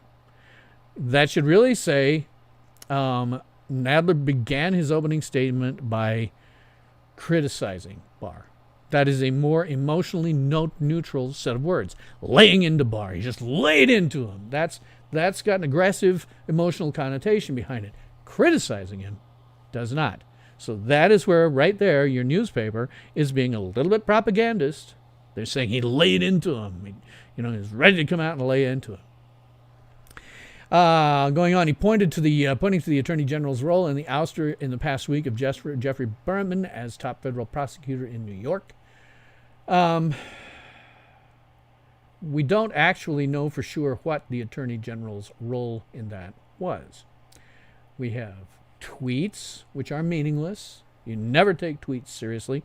Twitter is a marketing platform. It's all I ever use it for, although I do occasionally, engage my audience there. But it is largely a marketing platform, and that is how President Trump uses it, is as a marketing platform. Like it or not, President Trump is going to go down in history for having successfully used social media as a president and a candidate. It's the same reason that FDR goes down in history as having been the first president to use radio. Radio for him was a marketing platform. Social media for Trump is a marketing platform. You do not ever, in terms of being a fair witness, you pay zero attention to what is said on Twitter. You cannot produce a rational thought inside of the small amount of characters that you have to do it. It is marketing. That's all it is. When Trump is tweeting, it's marketing. Marketing, marketing, marketing. Marketing statements have no basis in reality. All that matters is what they're testifying to. And they're not testifying, they're just doing marketing. So we don't know. We don't really know what the Attorney General's, what Barr's role in the ouster of this guy was. The guy didn't want to go. He stayed around until they essentially just fired him. What they did was they came out with the story that he was resigning. That's what they always do when they're firing somebody. They say, oh, they've resigned, family matters, blah, blah, blah. It means they were fired. That's what always happens. So in this case, he just didn't want to go, and they eventually said, okay, yeah, we're firing you in public. So I don't know anything about that. Berman, whose office managed a number of sensitive investigations involving people close to Trump, had resistance being removed from his post. That is at least a true statement. And then a quote by Nadler: if the Attorney General had simply misjudged the situation and thought that Mr. Berman would go quietly, then we might chalk this up to an episode of simple miscommunication and incompetence, Nadler said. But make no mistake, this was not an isolated incident. The effort to remove Mr. Berman is a part of a clear and dangerous pattern of conduct that began when Mr. Barr took office and continues to this day. This is just some congressman grandstanding. I saw that a lot. They always do this a lot. These are always, anytime you see these things where they're getting any significant, notice from the public, it is just all a chance for them to grandstand about their favorite cause and how bad somebody is or how good somebody is. It's all just irrelevant. You should never pay attention to any of them. The only thing that's relevant is what questions do they ask, what answers do they get, and are these people actually the ones involved? And in this case, none of them were. So that's just him, grandstanding. Nadler likewise noted that Stone case, quote, wasn't an isolated incident either. Blasting Barr's, quote, and again, there we go, an emotionally loaded word, blasting. He was blasting. It's something that's, forceful and no, a more neutral form of saying that was maybe Nadler likewise noted that Stone case wasn't an isolated incident either, saying that Barr's use of the Department of Justice as a weapon to serve the president's petty private interests. Again, just grandstanding there, but the way they reported this, blasting, as opposed to just said or saying in that. Next paragraph, Mr. Barr's work at the Department of Justice has nothing to do with correcting injustice, Nadler said. Okay, at least we did that. He is the president's fixer. He has shown us that there's one set of rules for president's friends and another set of rules for the rest of us. Well, we don't know this. There was no testimony yesterday to indicate that this is the case. The testimony was all third or later hand. Dr. 2 says JFK used TV very successfully. Yes, absolutely. He'll go down as having beaten Nixon in debates because he knew how to look good, and Nixon was covered in flop sweat. TV became an important role at that point, and ever since then, we get things like this. This is a show thing. If it wasn't, we'd have the real witnesses there, the people who could actually tell you what happened, as opposed to third-party hearsay. It's just a show thing. It's not a show trial, but it's just a show thing. It's an excuse for all these people to go off about all of their favorite causes, and it doesn't matter. We got... Okay, let's see where we're at here. Okay, I'm going to go forward from this in a timeline. Otherwise, this is going to take me for fracking ever. Let's see. Barr poses the greatest threat in my lifetime to our rule of law, Iyer says. Iyer, long and outspoken critic of Attorney General William P. Barr, that is a factual statement, said in his opening testimony that Barr, quote, poses the greatest threat in my lifetime to our rule of law and to public trust in it. That is an accurate statement. It is also purely opinion. He doesn't know anything about what was going on with the high-up muckety-mucks. He was down the ladder somewhere. He may have well been told by his superiors that we're doing this to be nice to, one of the president's friends. But we don't know that. As fair witnesses, we don't know that. All we know is that he said his supervisors or whoever told him that. We don't know that the supervisors were being truthful. I mean, I will take it as read that when you're, it was sworn in for something like this, you're going to tell the truth.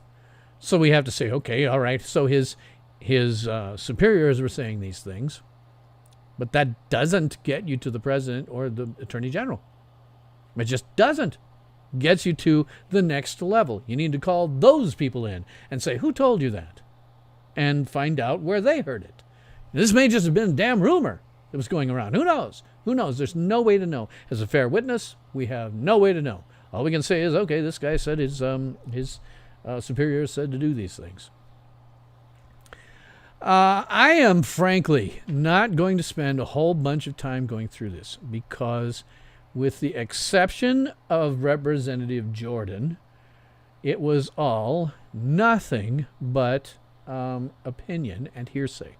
And I'm looking at this now. I am not seeing anywhere where we talk about anything being represented as anything but fact. It should not be. I mean, this whole issue should not be represented by fact as fact if you were actually reporting on this correctly. If you were reporting on it correctly, you would say, this guy said this about his superiors. But it doesn't get you to bar. This guy said this about the one guy who was a former attorney general. Former attorney general said this about Barr, but that doesn't get you to bar. It's totally his opinion. We're dealing with nothing but opinion and hearsay, and we get things like here. Representative Jim Jordan, Ohio, object vehemently to the premise of Representative Gerald Nadler's hearing. He did object. They continue to object. They're having a fight about rules. The Democrats changed the rules in terms of who could be called, meaning that Republicans have a hard time calling rebuttal witnesses and stuff like that.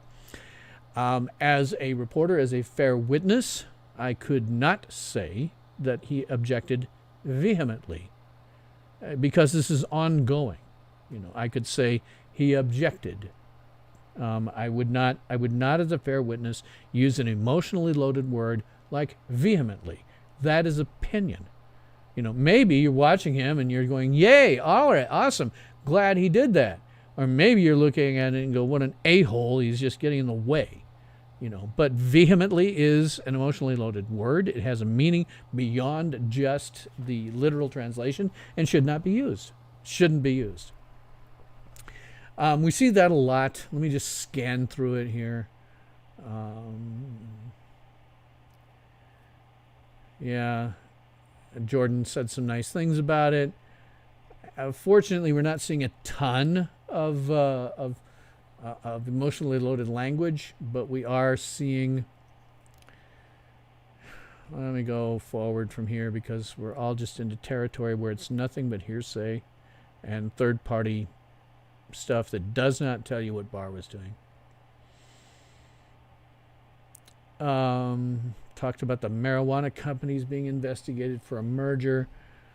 He said it was out of the ordinary and strange. That's his opinion. Doesn't get you to Barr. Doesn't get you to the president. He's several layers down.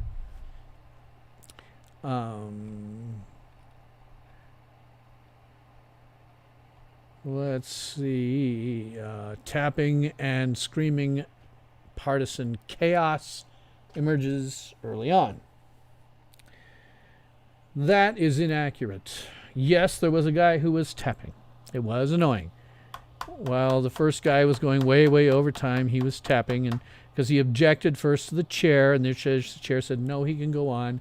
And they said, point of parliamentary procedure, that's not supposed to happen. And they said, under the new rules that we've got here, the chair has discretion whether or not to tell them to shut up at their 5-minute time limit or not. So it was this guy tapping, and it was annoying. And I think it was probably uncalled for and made him look bad, just as an aside. But we can't say that it was chaos. I certainly heard no screaming. I heard objections, but I didn't hear, as a fair witness, anything I would characterize as screaming. That's emotionally loaded language that should not be there. Screaming and chaos. I would say there was tapping and objection to the Democrats' rules on this. Partisan tensions that have frequently bubbled over during House Judiciary Committee hearings came to a head Wednesday as Republican members picked fights. That's not true. They did not pick any fights. A fight is when you get into something with your fists. That's a fight. Disagreeing is not a fight. That should not be there. That's emotionally loaded language. You should say, as Republican members disagreed with Chairman Gerald Nadler over whether witnesses were obeying the rules, and that did occur. Later on, again, we're doing this in reverse order because they did this in reverse order. So 12:22, Zelinsky says leniency for Stone was because of his, quote, relationship to the president. That is entirely his opinion. We do not know if that's the case. All we know is that he thinks it's that way, and on a couple of occasions somebody could point to a supervisor who said that he said it was that way. But we don't know that. As a fair witness, we can't know this. We haven't heard direct testimony from anyone. And so if you're writing this article correctly, you must point out that very simple fact, that all of this is hearsay and does not tie anything back to the president or Barr. You just can't. And I don't care whether you like him or not. If you're a fair witness, you just have to go, if this article were being written fairly, it would note that this is all hearsay and second or third hand testimony. Let's see. Again, we've got stuff that Zelinsky said, and again, given that he was under oath, Zelinsky, this is his quote, I was told that the acting U.S. attorney was giving Stone a break because he was afraid of the president of the United States, Zelinsky testified. That's a true statement. He didn't say that. But that just says that he was told by somebody. We don't know who told it to him. We don't know how close they were to the president. And in fact, Congressman Jordan, the only Republican really who did any questioning, because he's good at it, he asked him outright, who told you that? Who told you these things? How many conversations did you have with them where they said these things? That's the right questions to ask. That is, as a fair witness, the correct questions to ask. You say, okay, I've got somebody here with an opinion who says that this happened. Fine. Let's get the people who told him these things and ask them where they heard it. How far up does it go before you finally get to the president or Barr?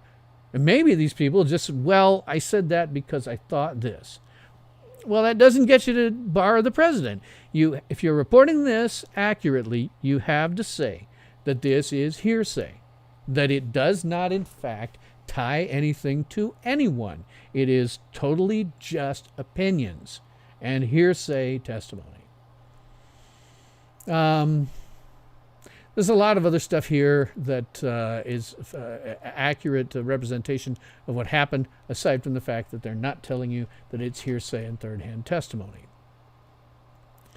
Here we have Zelinsky conceded that he did not have first-hand knowledge of the discussions among political leaders. He said he and his colleagues were initially allowed to file the recommendation they wanted, only to have the Justice Department later reverse course after Trump tweeted his anger on the matter. These guys, now, I have seen them do it repeatedly. They enter into the record things that are in the press. What?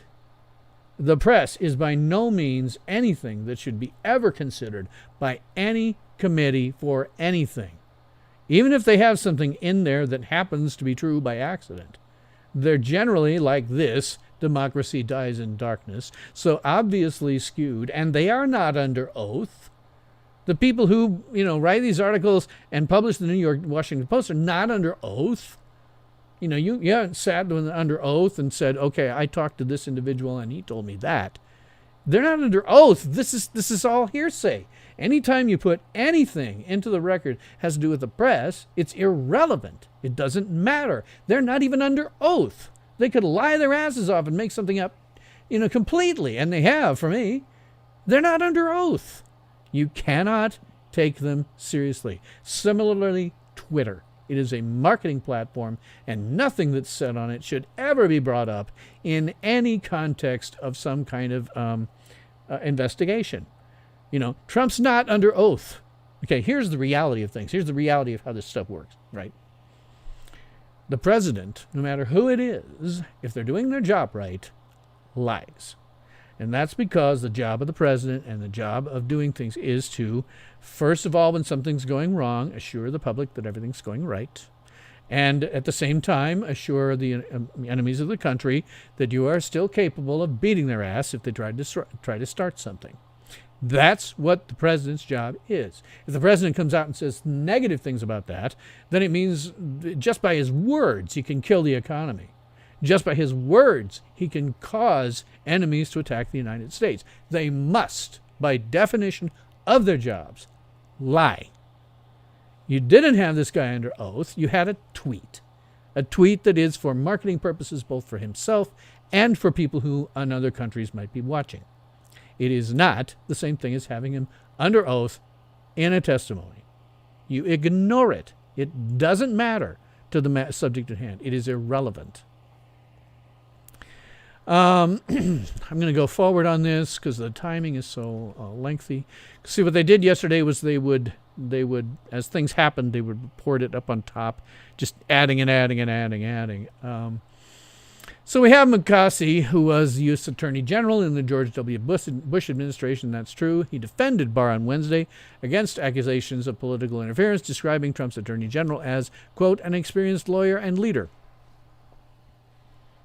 That's an entirely matter of opinion. I mean, you might be able to say with some level of, okay, he's been around for so long, he's experienced. But a leader? Leadership is an entirely subjective thing. You might think one person's a great leader. The other person might think he's not. Totally subjective, irrelevant, doesn't matter. Let's see. Justice Department is not politicized because senior officials disagreed with the sentencing recommendation from Mr. Stone, McCaskey said, reprising some of the arguments he made in a Wall Street Journal op-ed he co-wrote in February with former Attorney General Edwin Meese III, defending Barr. I'm going to see if they actually... You'll notice, too, when you read this, right?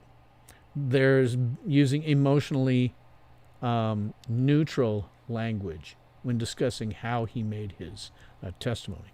They're not talking about fights. They're not talking about, digging into people. They're not doing anything that is, looking as though there's an attack going on. And that's on purpose, because they want the Democrats to look like they are, doing some kind of digging to get to the truth, when in fact all they're really doing is talking to third hand and hearsay information. Let's see. Collins rips anti-Barr witness for trying to work with House Democrats last year. That is a true statement, and one that should have been somewhat troubling in this regard, because clearly that would indicate some level of bias on his behalf. Let's see. Accused Elias of bias against Barr and Trump, pointing out Elias had tried to get a job working for the panel's staff last year. Elias acknowledged that he had preliminary negotiations with Nadler's staff, the guy who's running this particular thing, in early 2019, when Collins suggested that he'd applied to work on impeachment and not just the antitrust policy. Elias said he, quote, may have also asked for oversight at one point. Okay, that's interesting in as much as it lends credence to the notion that maybe he's not the right guy to be paying attention to. Maybe he's, he said he wasn't. I watched it. He said he wasn't. But given that, maybe he actually is politically motivated in this case. No, he said he wasn't. He gave names.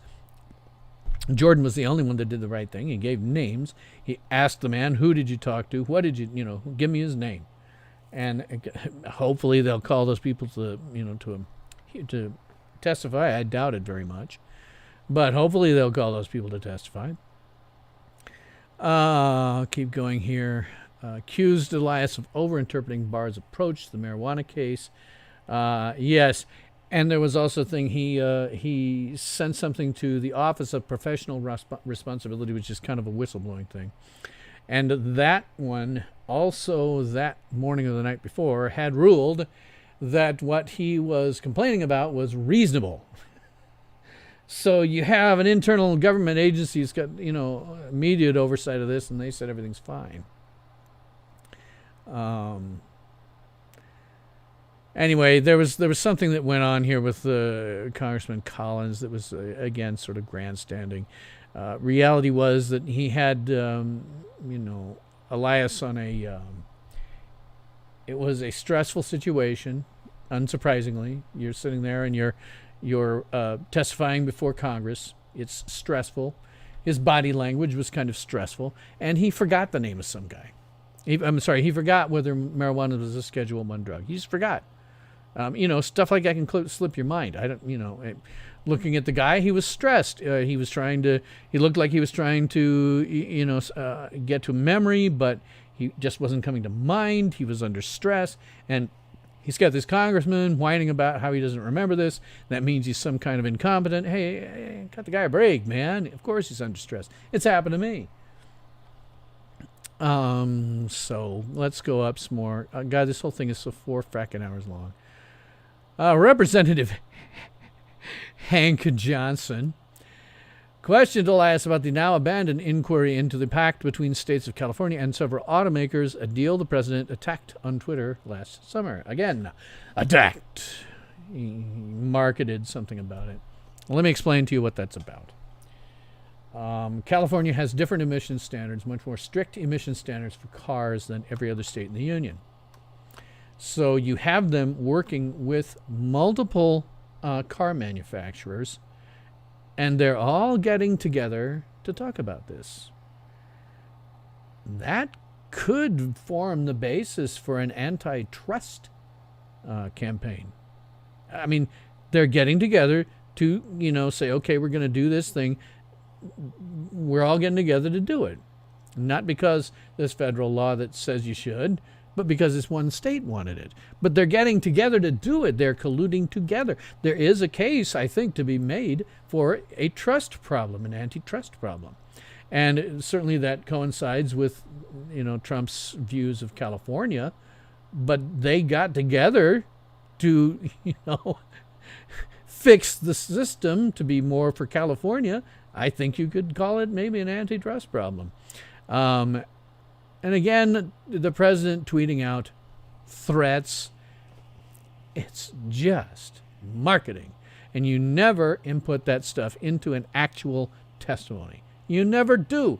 It's just marketing, It's like if I'm going to have a little bit of marketing on my T-shirts shortly, hopefully, before midnight anyway. And you wouldn't enter that in as some kind of testimony.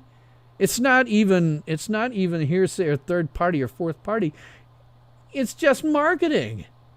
You never pay attention to that. Anytime you see in any news article where they talk about a tweet or retweet it, show it on the article, just throw it away. Throw it away. You're seeing marketing. It's irrelevant. It's totally irrelevant. Just looking here for some they have nicely at least made this largely text, and to their credit, most of the time they're reporting on what factually happened. They are using some emotionally loaded language here and there. What they're not telling you is that all of this is nothing but somebody's opinion. It does not get to the people who theoretically actually said, we want to do these things that makes life nice for the president's friends.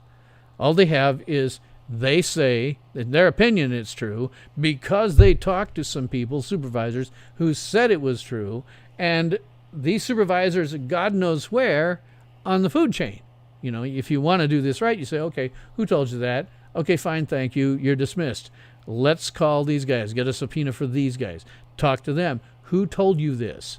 And if they say, well, it was kind of, I don't know, I just got that impression, say, okay, well, who gave you that impression? And get names, get those guys in to testify directly. You don't just go, look at all this opinion. We'll treat it as though it's fact, because it's not. It's just hearsay and third-party stuff.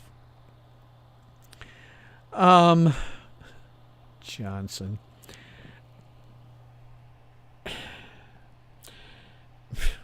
And what's just Hank Johnson. Okay. Hank Johnson they didn't let him talk much. I'm stunned that he is allowed on any committee. He is a complete moron, demonstrably. He once said in some hearing about military funding or something like that, he had an admiral tell him about the island of Guam and what they were doing there, and putting, base and personnel and all that.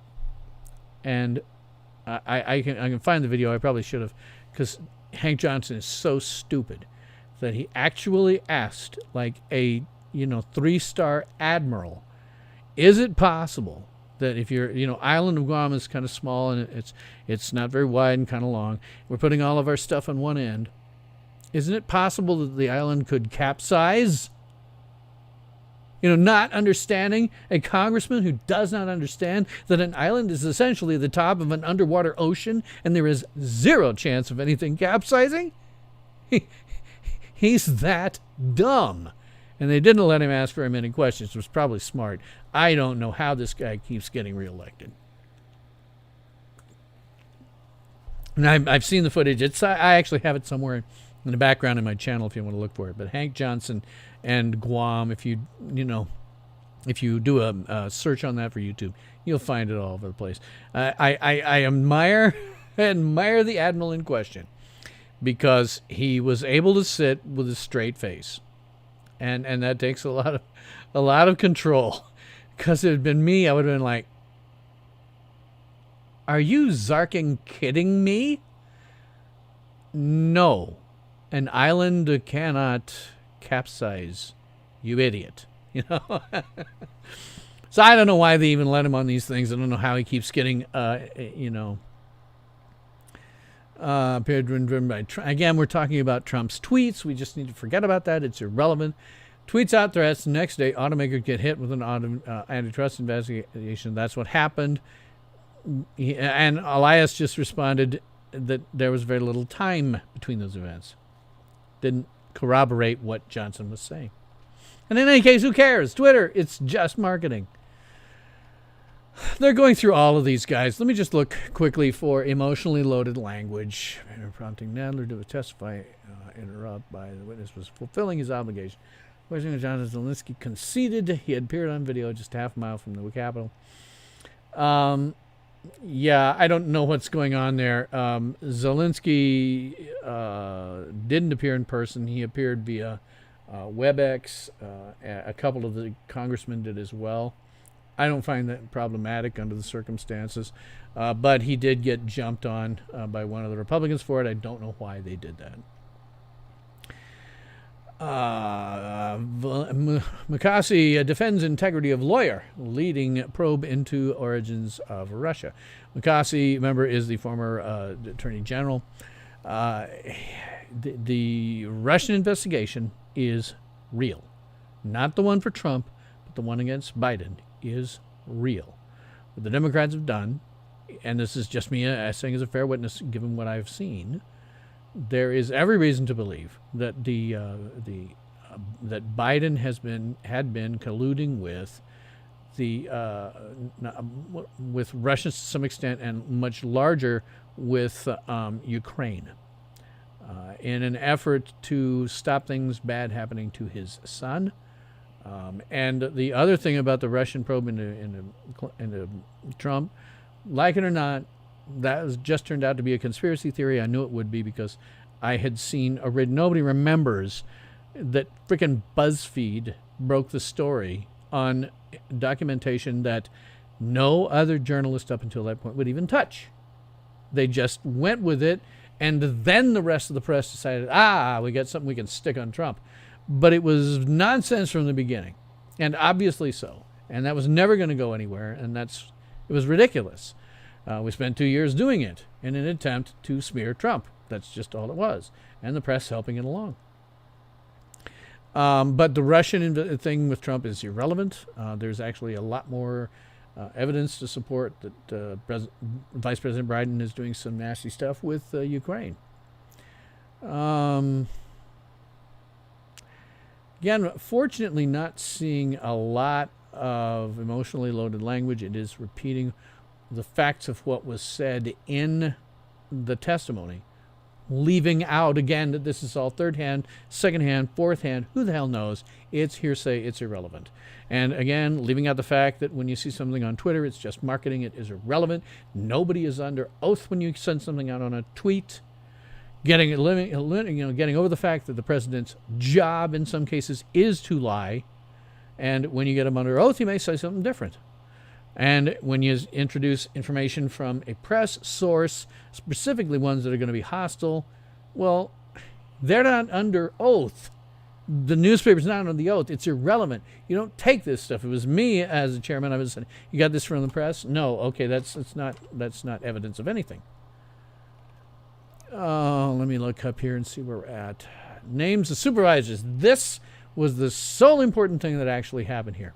Zelinsky never spoke directly to Attorney General William P. Barr, but Deputy Jeffrey Rosen, or Acting U.S. Attorney for the District of Columbia, Shea, about Roger Stone's change sentencing request, although he testified that he tried to talk to him and was denied. Right there. Total hearsay. But we did get some names out of him.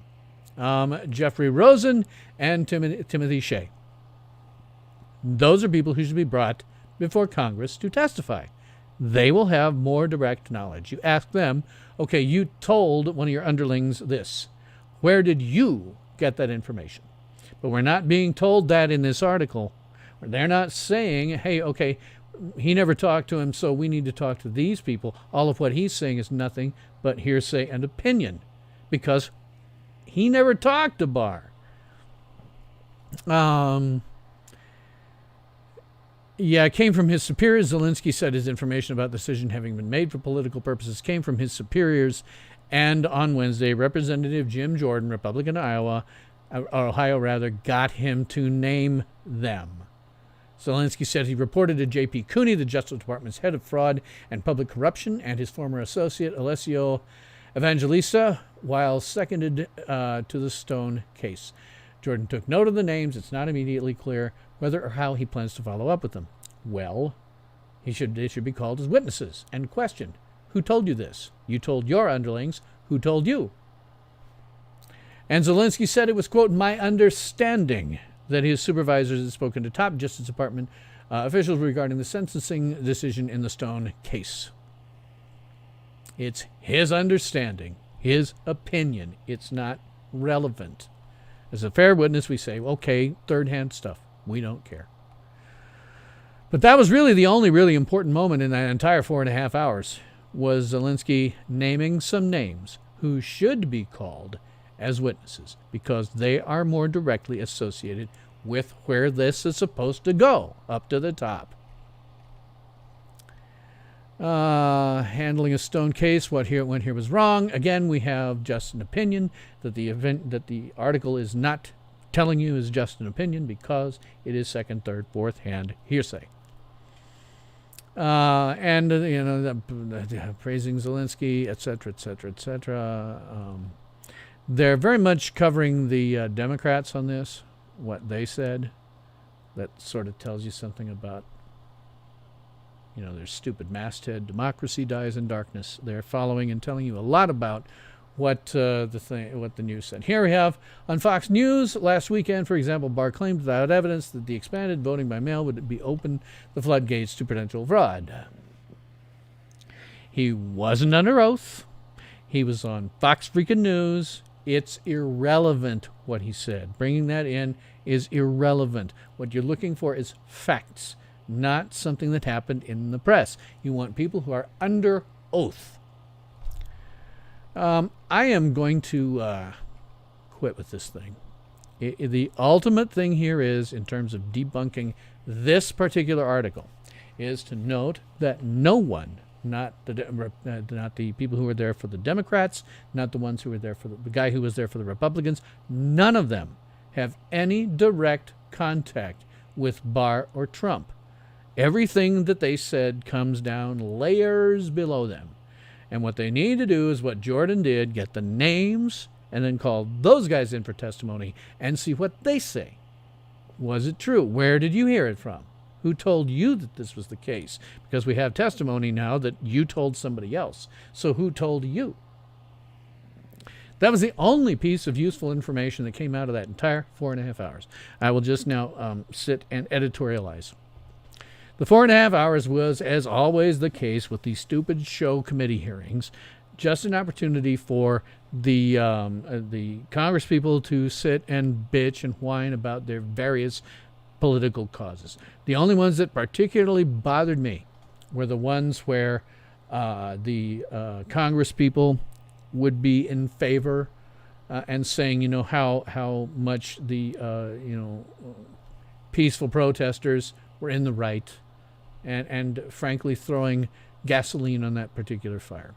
That troubled me a little bit. Otherwise, all of them, Republicans, Democrats, etc., it was all just, okay, I'm sitting through more grandstanding. I'm sitting through more stuff that has absolutely nothing to do with the matter at hand. For me, you could have ended the whole thing in about an hour. Say, okay, this is your opinion. Did anybody tell you this? Who told you this? Thank you, you're excused. What you want to do if you're going to do this is get to the people who actually ordered it. Talking to these underlings doesn't get to that. It just gives you their opinions. And by not pointing out that this is nothing but hearsay and opinion, that makes this whole article invalid. And there's emotionally loaded language from time to time. So far, I haven't seen a ton of it, but there is some. There's a piece of filler at the top that's a video that is edited and probably only shows you the worst part of what this one guy who had no knowledge directly of what was going on.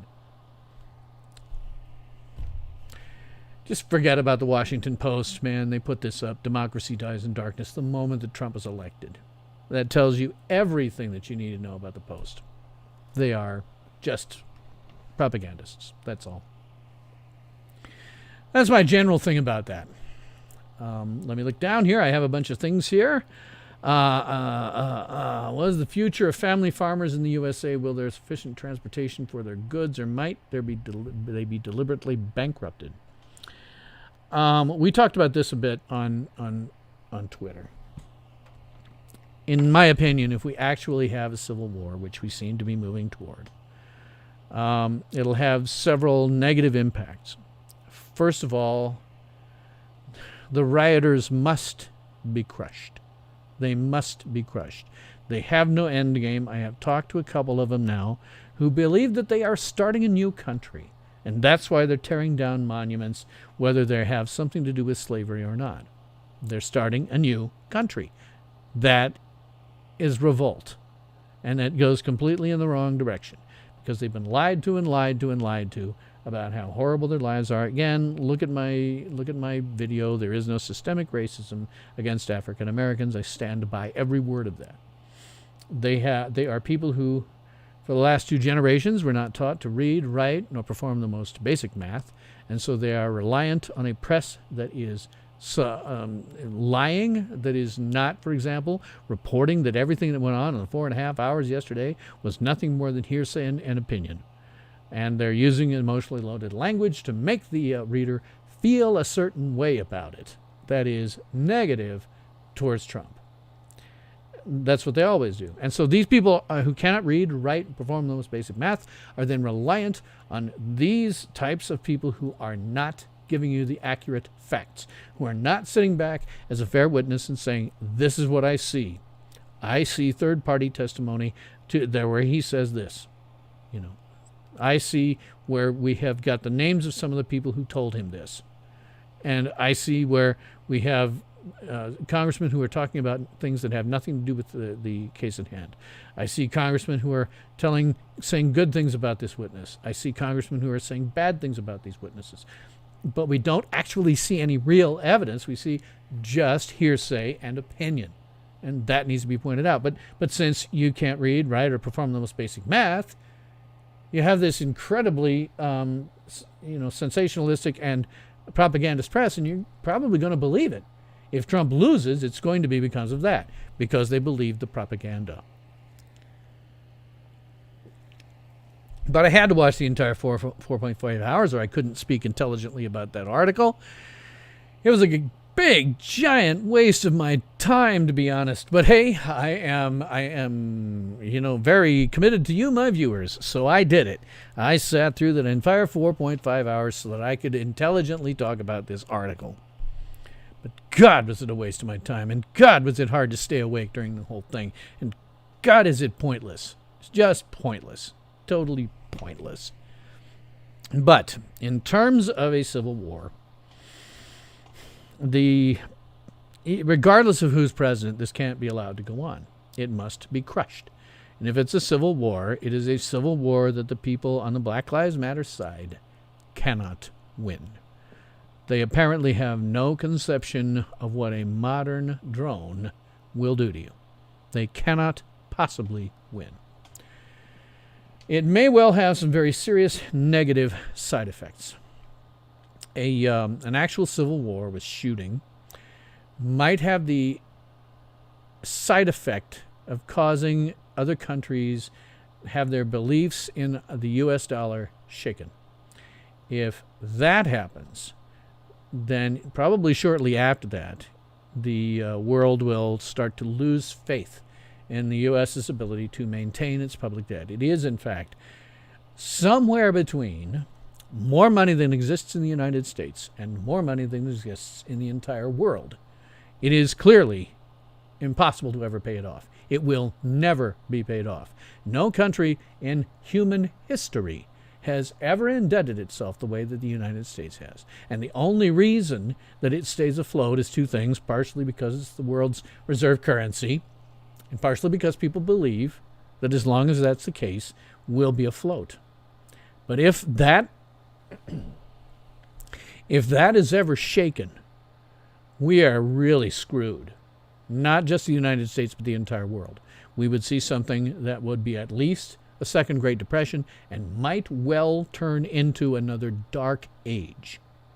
Now, if that happens, my opinion is that people who are currently landowners of ranch land, farmland, etc., will make out fairly well, because they will be the guys who own the land. There will be a billion people or so starving because things will have fallen apart. More than a million, 2, 3, 4 billion people in the world will starve, including a lot of people in the United States, particularly in the cities.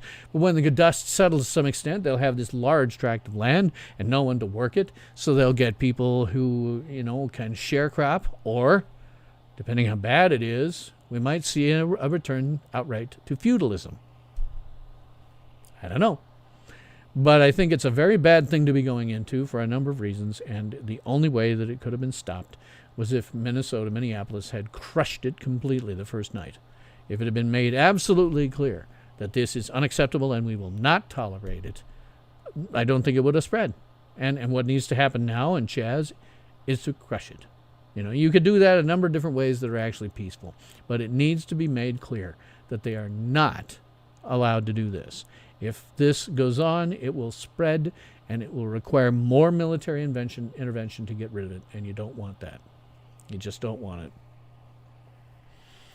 Roger Stone, my opinion on Roger Stone. I frankly don't have much opinion about him. They went on yesterday in the thing about how the original recommendation for his sentence was like 4 to 7 years, and then they got another recommendation that came down from above that said 0. It was pointed out by the former Attorney General that it doesn't matter what the recommendation is from the Justice Department.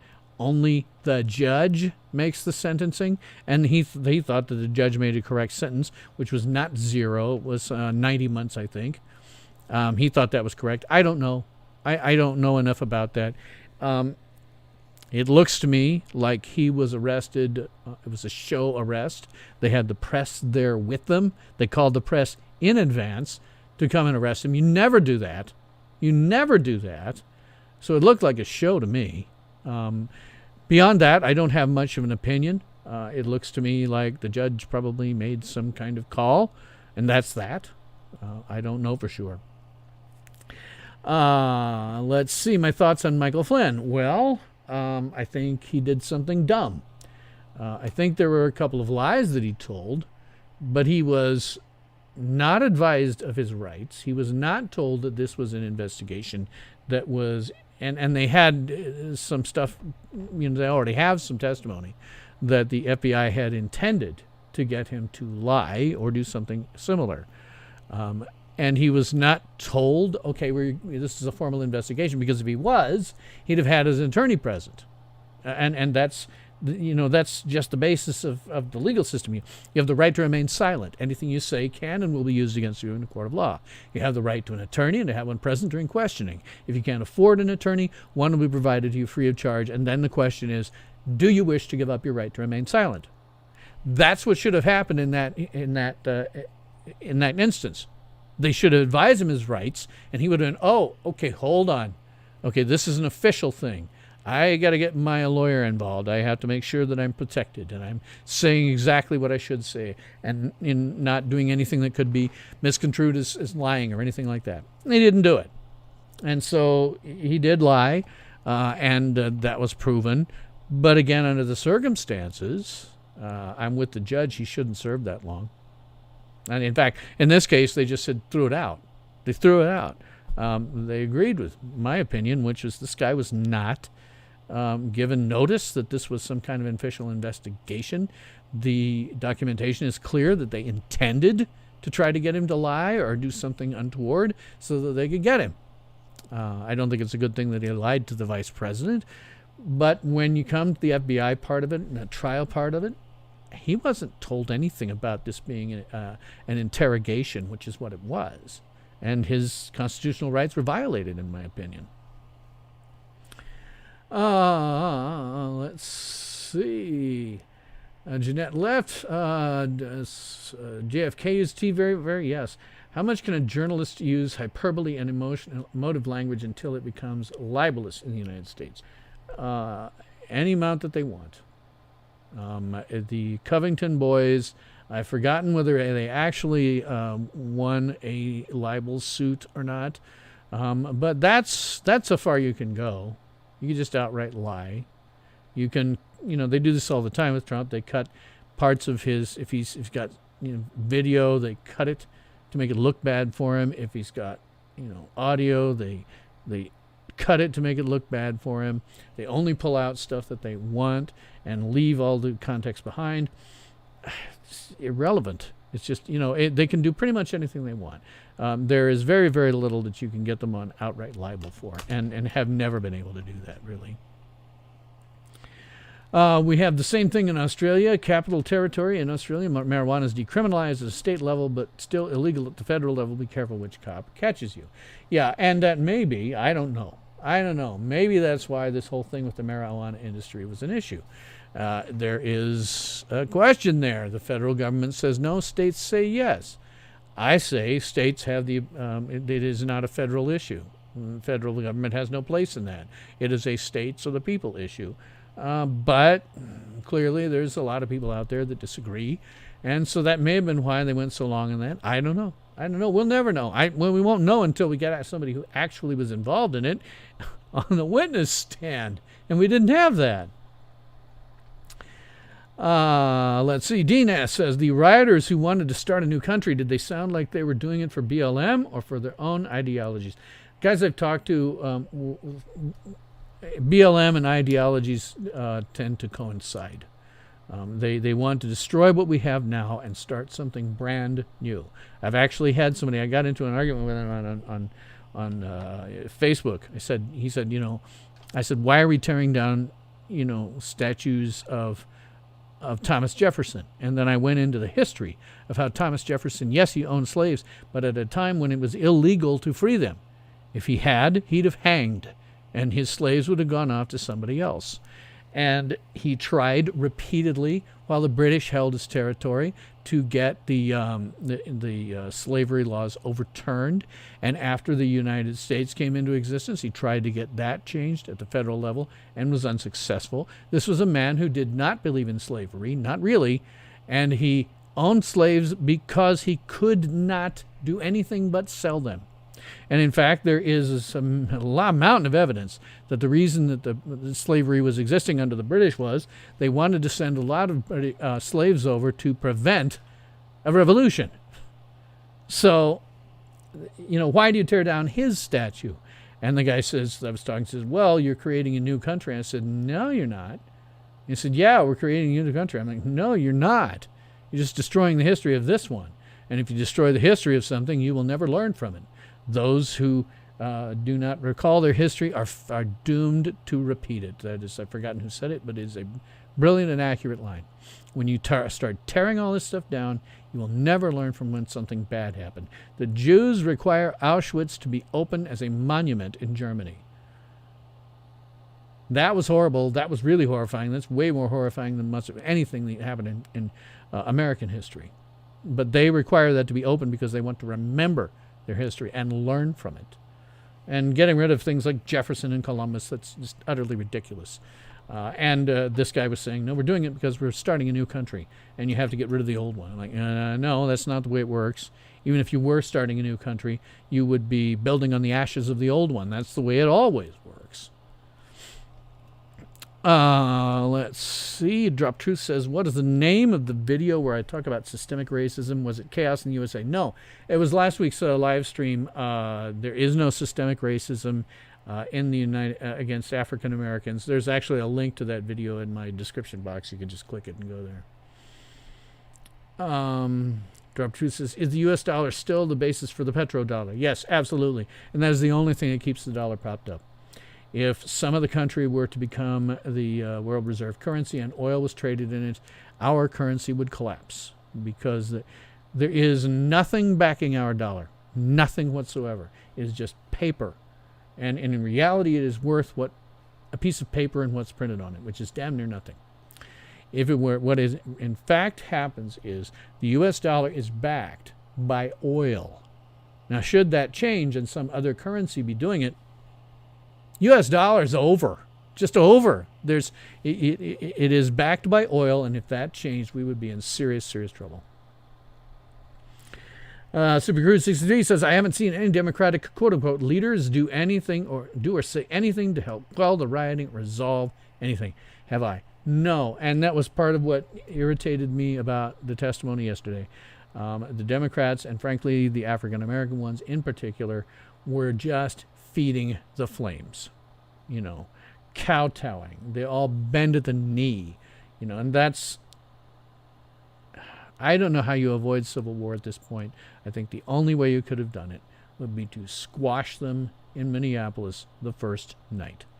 Make an example that you cannot do this, that rioting, looting, arson, robbery, armed robbery, assault with a deadly weapon, and the attempted murder of innocents is never permissible, and stopped it right there.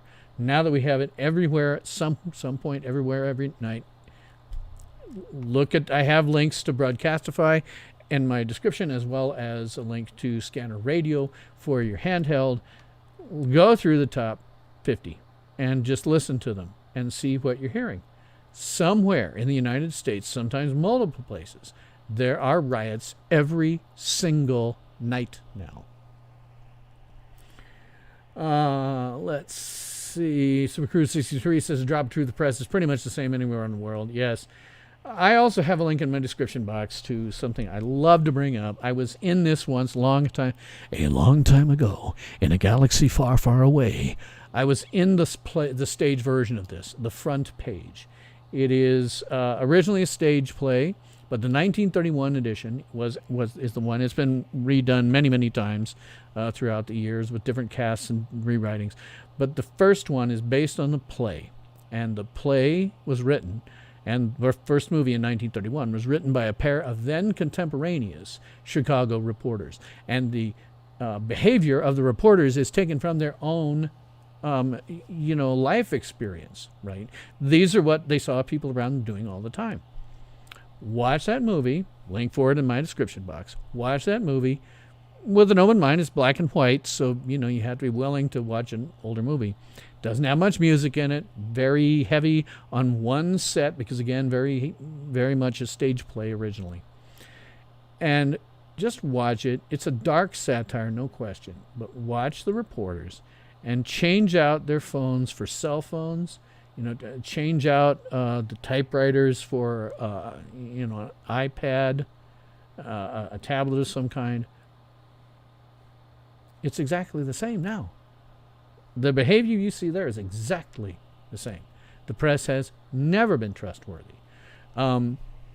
William Randolph Hearst, who owned a gigantic chain of newspapers at the turn of the last century, he essentially incited the public into the Spanish-American War. Printed complete lies throughout the entire country that got them so incensed that we got into the Spanish-American War in part because of his propaganda.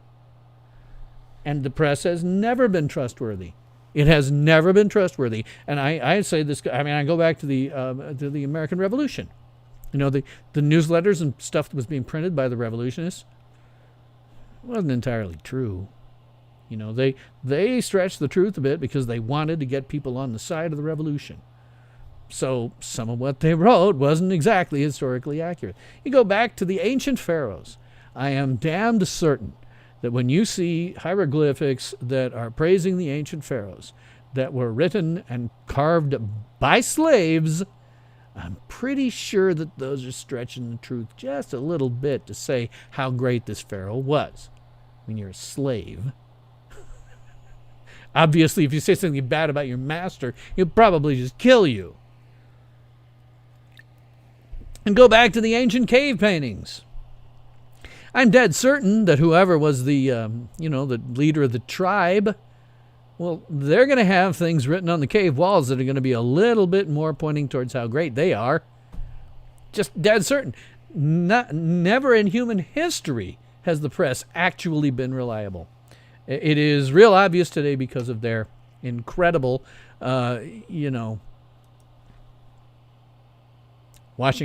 Democracy Dies in Darkness that was put up when Trump was elected. Clearly, you're dealing with something that is not even remotely, being fair and, I hate fair and balanced. It is propaganda. You're dealing with propagandists. That's all. Just propagandists. Let's see. Super Cruise 63. Sadly, if you're a conservative liberal, then they'll hold your feet to the fire. But if you're left, socialist, communist, you can say what you like. Absolutely. Yep. How has the USA economy been influenced by the BRIC consortium? I'm not aware that it has at all. The current issue with the U.S. economy is we are fast approaching an actual depression. It may well rival the Great Depression. Given the number of people who are out of work, it certainly looks like it to me. And that's because COVID has been allowed to turn everyone into a prisoner in their own homes. And that really needs to stop. That's why Trump is on about governors. You guys need to open your states, regardless of whether or not there are more cases, which frankly I doubt there will be, because if there was going to be, you would see rampant cases among all of these protesters and looters and terrorists that are all over the place. It's not like they are doing anything in terms of social distancing. A lot of them don't even wear masks, and they're standing right next to each other. And if this was really a huge problem, if this was the gigantic medical problem that it should be, you should see a huge spike among those people. But you don't. That tells me everything I need to know, that this was complete nonsense. Drop a tooth. If there is a new civil war, could Trump suspend the next election, effectively become a dictator? I don't know. I don't know I don't know how it'll return. I don't know how it'll shake out at all. I don't know how it will shake out at all. I honestly think that what would happen if you would end up with a new Great Depression or Dark Age, and you'd see billions of people starve to death. The U.S. alone feeds a couple of billion people, over a billion. China, with their giant population, is not self-sufficient. If we had a problem here and our agricultural industry was cut off at the knees, which a civil war would probably do, you're going to see billions of people die. Worldwide, billions of people die. And that's not just the U.S., but I mean other countries. I'm sure that Australia provides food and whatnot for other countries as well. Cut it all off at the knees, and does it matter if you have a president anymore? You're just dealing with widespread starvation. Dean says, it was fun listening to you for a couple of hours. Need to go home, get some sleep. Okay, late night for me tomorrow also. Try to make it back next week. Have a great time. So the same to you, Dean, if you're watching this now on demand. It is about 11:30. I'll show you something that I do. I did this. I did this when I went to my doctor most recently, because my doctor here in Lincoln, Nebraska, where I have not looked at the stats, but the last time I did, we had maybe a couple of thousand cases of COVID diagnosed, and just barely into the teens in terms of deaths. And most of those were among people, all of them, I think, were among people who were at risk in the first place. People like my mom, who has pre-existing medical conditions. If something happens, I'm living with her for a variety of reasons. If something happened with her, I would be out of the house. If I got a cold, bad cold, or the flu, I'm off to a motel, because anything, if she got a cold or a flu, that can turn into pneumonia, and she can die. So there's people like that have actually had the problem. Dropper 2 says, you're waiting later. Catch you later, Dean. Happy to have you in here. Please do come back. Dropper 2 says, I worry that here in Australia we might become a target for China, agriculture, mining, etc. They got 1 billion people. The country cannot feed themselves. When you can't feed yourself, you can't feed your military. How can they come after you when they can't feed the troops? I think it would be that bad. If the U.S. economy failed, it would be that bad for the entire world. They would be too busy dealing with their own food riots and mass starvation and inability to feed their troops and their military. Same with the United States. I mean, they have a lot of MREs and stuff that are stockpiled, but eventually they're going to run out. And the soldiers aren't going to hang around when they can't be fed and their families can't be fed. They're not going to, I don't think they're in a position to do anything like any kind of invasion. I think that it's going to, that the starvation would be so widespread that countries are going to be too busy dealing with their own internal food riots and mass starvation to be able to do anything with respect to, what's going on. Drop Truth says, when you're hungry, there is no law. Yeah, absolutely. And countries like China that are not self-sufficient in terms of feeding their people and have 1 billion people to spare, they're going to have a hard time of it. Every country would have a hard time of it. I foresee that depending on how bad it got, you could have either a return to sort of sharecropping or outright feudalism propping up. Because whenever you destroy your currency, your government goes right after it. immediately. And historically, that's always the case. Whenever you kill your currency, the government collapses right after it, because if you have a worthless currency, there is not any money to pay for a damn thing. So I'll tell you something I did with respect to COVID, because it's such a non-issue here in Lincoln, Nebraska. I'll turn away for a moment while I show you, but I actually wear this now to my doctors, my various doctors.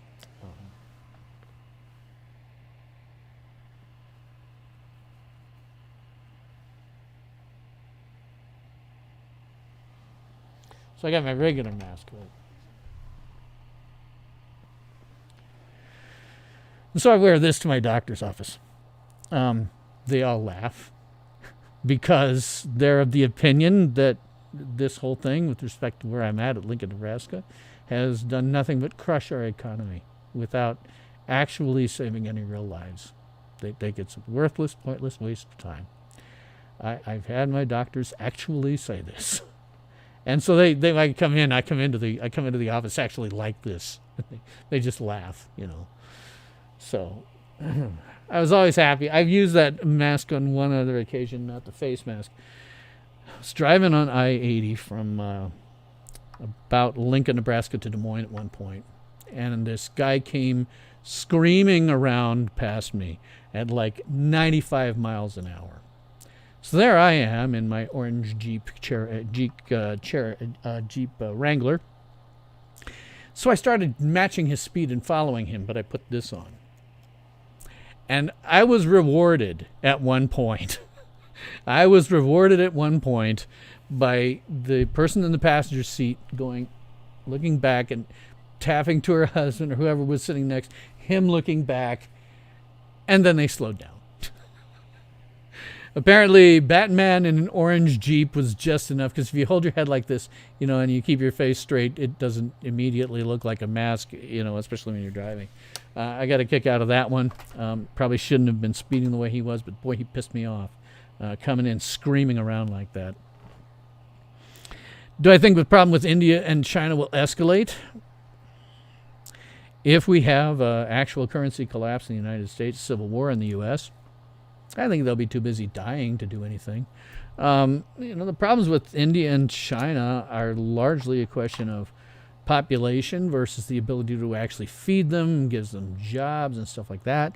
With 1 billion people or more, even, what India's got with theirs, you're not going to be able to ever find enough jobs for them. There's still going to be, and there are a lot of people in China who live in poverty, and they will forever. The only way to stop that is to get rid of them. I don't know. China maybe would fare a little better, just simply because it would kill off a lot of people whom they don't have the ability to feed at the present time. I don't know. I don't know what comes of that. I'll tell you what, boy, I have sat here. It's a little earlier than I would probably let it go, but going through that, the stuff that I did was kind of exhausting for me. So, I think I will leave it to the people who are eventually watching me on demand. But I will mention, too, that I do have some merch. And while I never expect to be any kind of anybody who's successful on YouTube, I do also hope that maybe somebody will hear me and the way that I do my voice sometimes and think, hey, maybe he'd be good for a gig for a voiceover. I don't expect it, but it would be fun. Have I heard the rumors of a new Batman film with Michael Keaton and Tim Burton? Batman Beyond? I don't know. I've heard all kinds of stuff from time to time. Until such time as they actually have an announcement by the film, I'll go, we'll see. We'll see what happens. That would be an interesting way to go. It'd be kind of interesting, but we'll see. A rumor is a rumor. When we have an actual announcement, then I'll care. I mean, it would be a fun movie if they did. But as I say, I'm going to sign off with my merch stuff and going to attempt to do it in one of those styles that might get me noticed. So, this beautiful unisex t-shirt lets everyone know that since you're a protester, all the social distancing and economy-killing measures that they forced on the rest of us don't apply to you. It also shows your support for Tales from SYL Ranch with the channel's beautiful logo on the back. It comes in white, blue, green, and pink, and in all sizes. And for a limited time only, it can be yours for a mere $24.99. So throw away your stupid masks and go anywhere, anytime. Get as close to anyone you want, and just generally get your life back in order. Get your I'm a Protester t-shirt at teespring.com/SYL-protester. Because as we've always all seen, social distancing doesn't apply to communist protesters and to terrorists, only to the rest of us. So get your t-shirt now at teespring.com/SYL-protester. That URL again is teespring.com/SYL-protester. Am I still enjoying Stargirl Super Cruise 63? I haven't seen it that much. I'm behind. I should get in there with it. And it has been great. Thank you very much. A drop of truth. So I guess that is all that I have to say about that. I would love to keep this conversation going. So please, how much did I pay for the Batman mask? It was like $3 at a convenience store one time around Thanksgiving or Halloween. But I would love to keep the conversation going, so please leave your comments, questions, and nasty remarks. I'll do my best to get back to you. So join me this next Thursday at 10 p.m. Eastern, 9 p.m. Central, 8 p.m. Mountain, 7 p.m. Pacific on Thursdays for another episode of Tales from SYL Ranch, where everyone is entitled to my opinion. And I'm Bill Stone.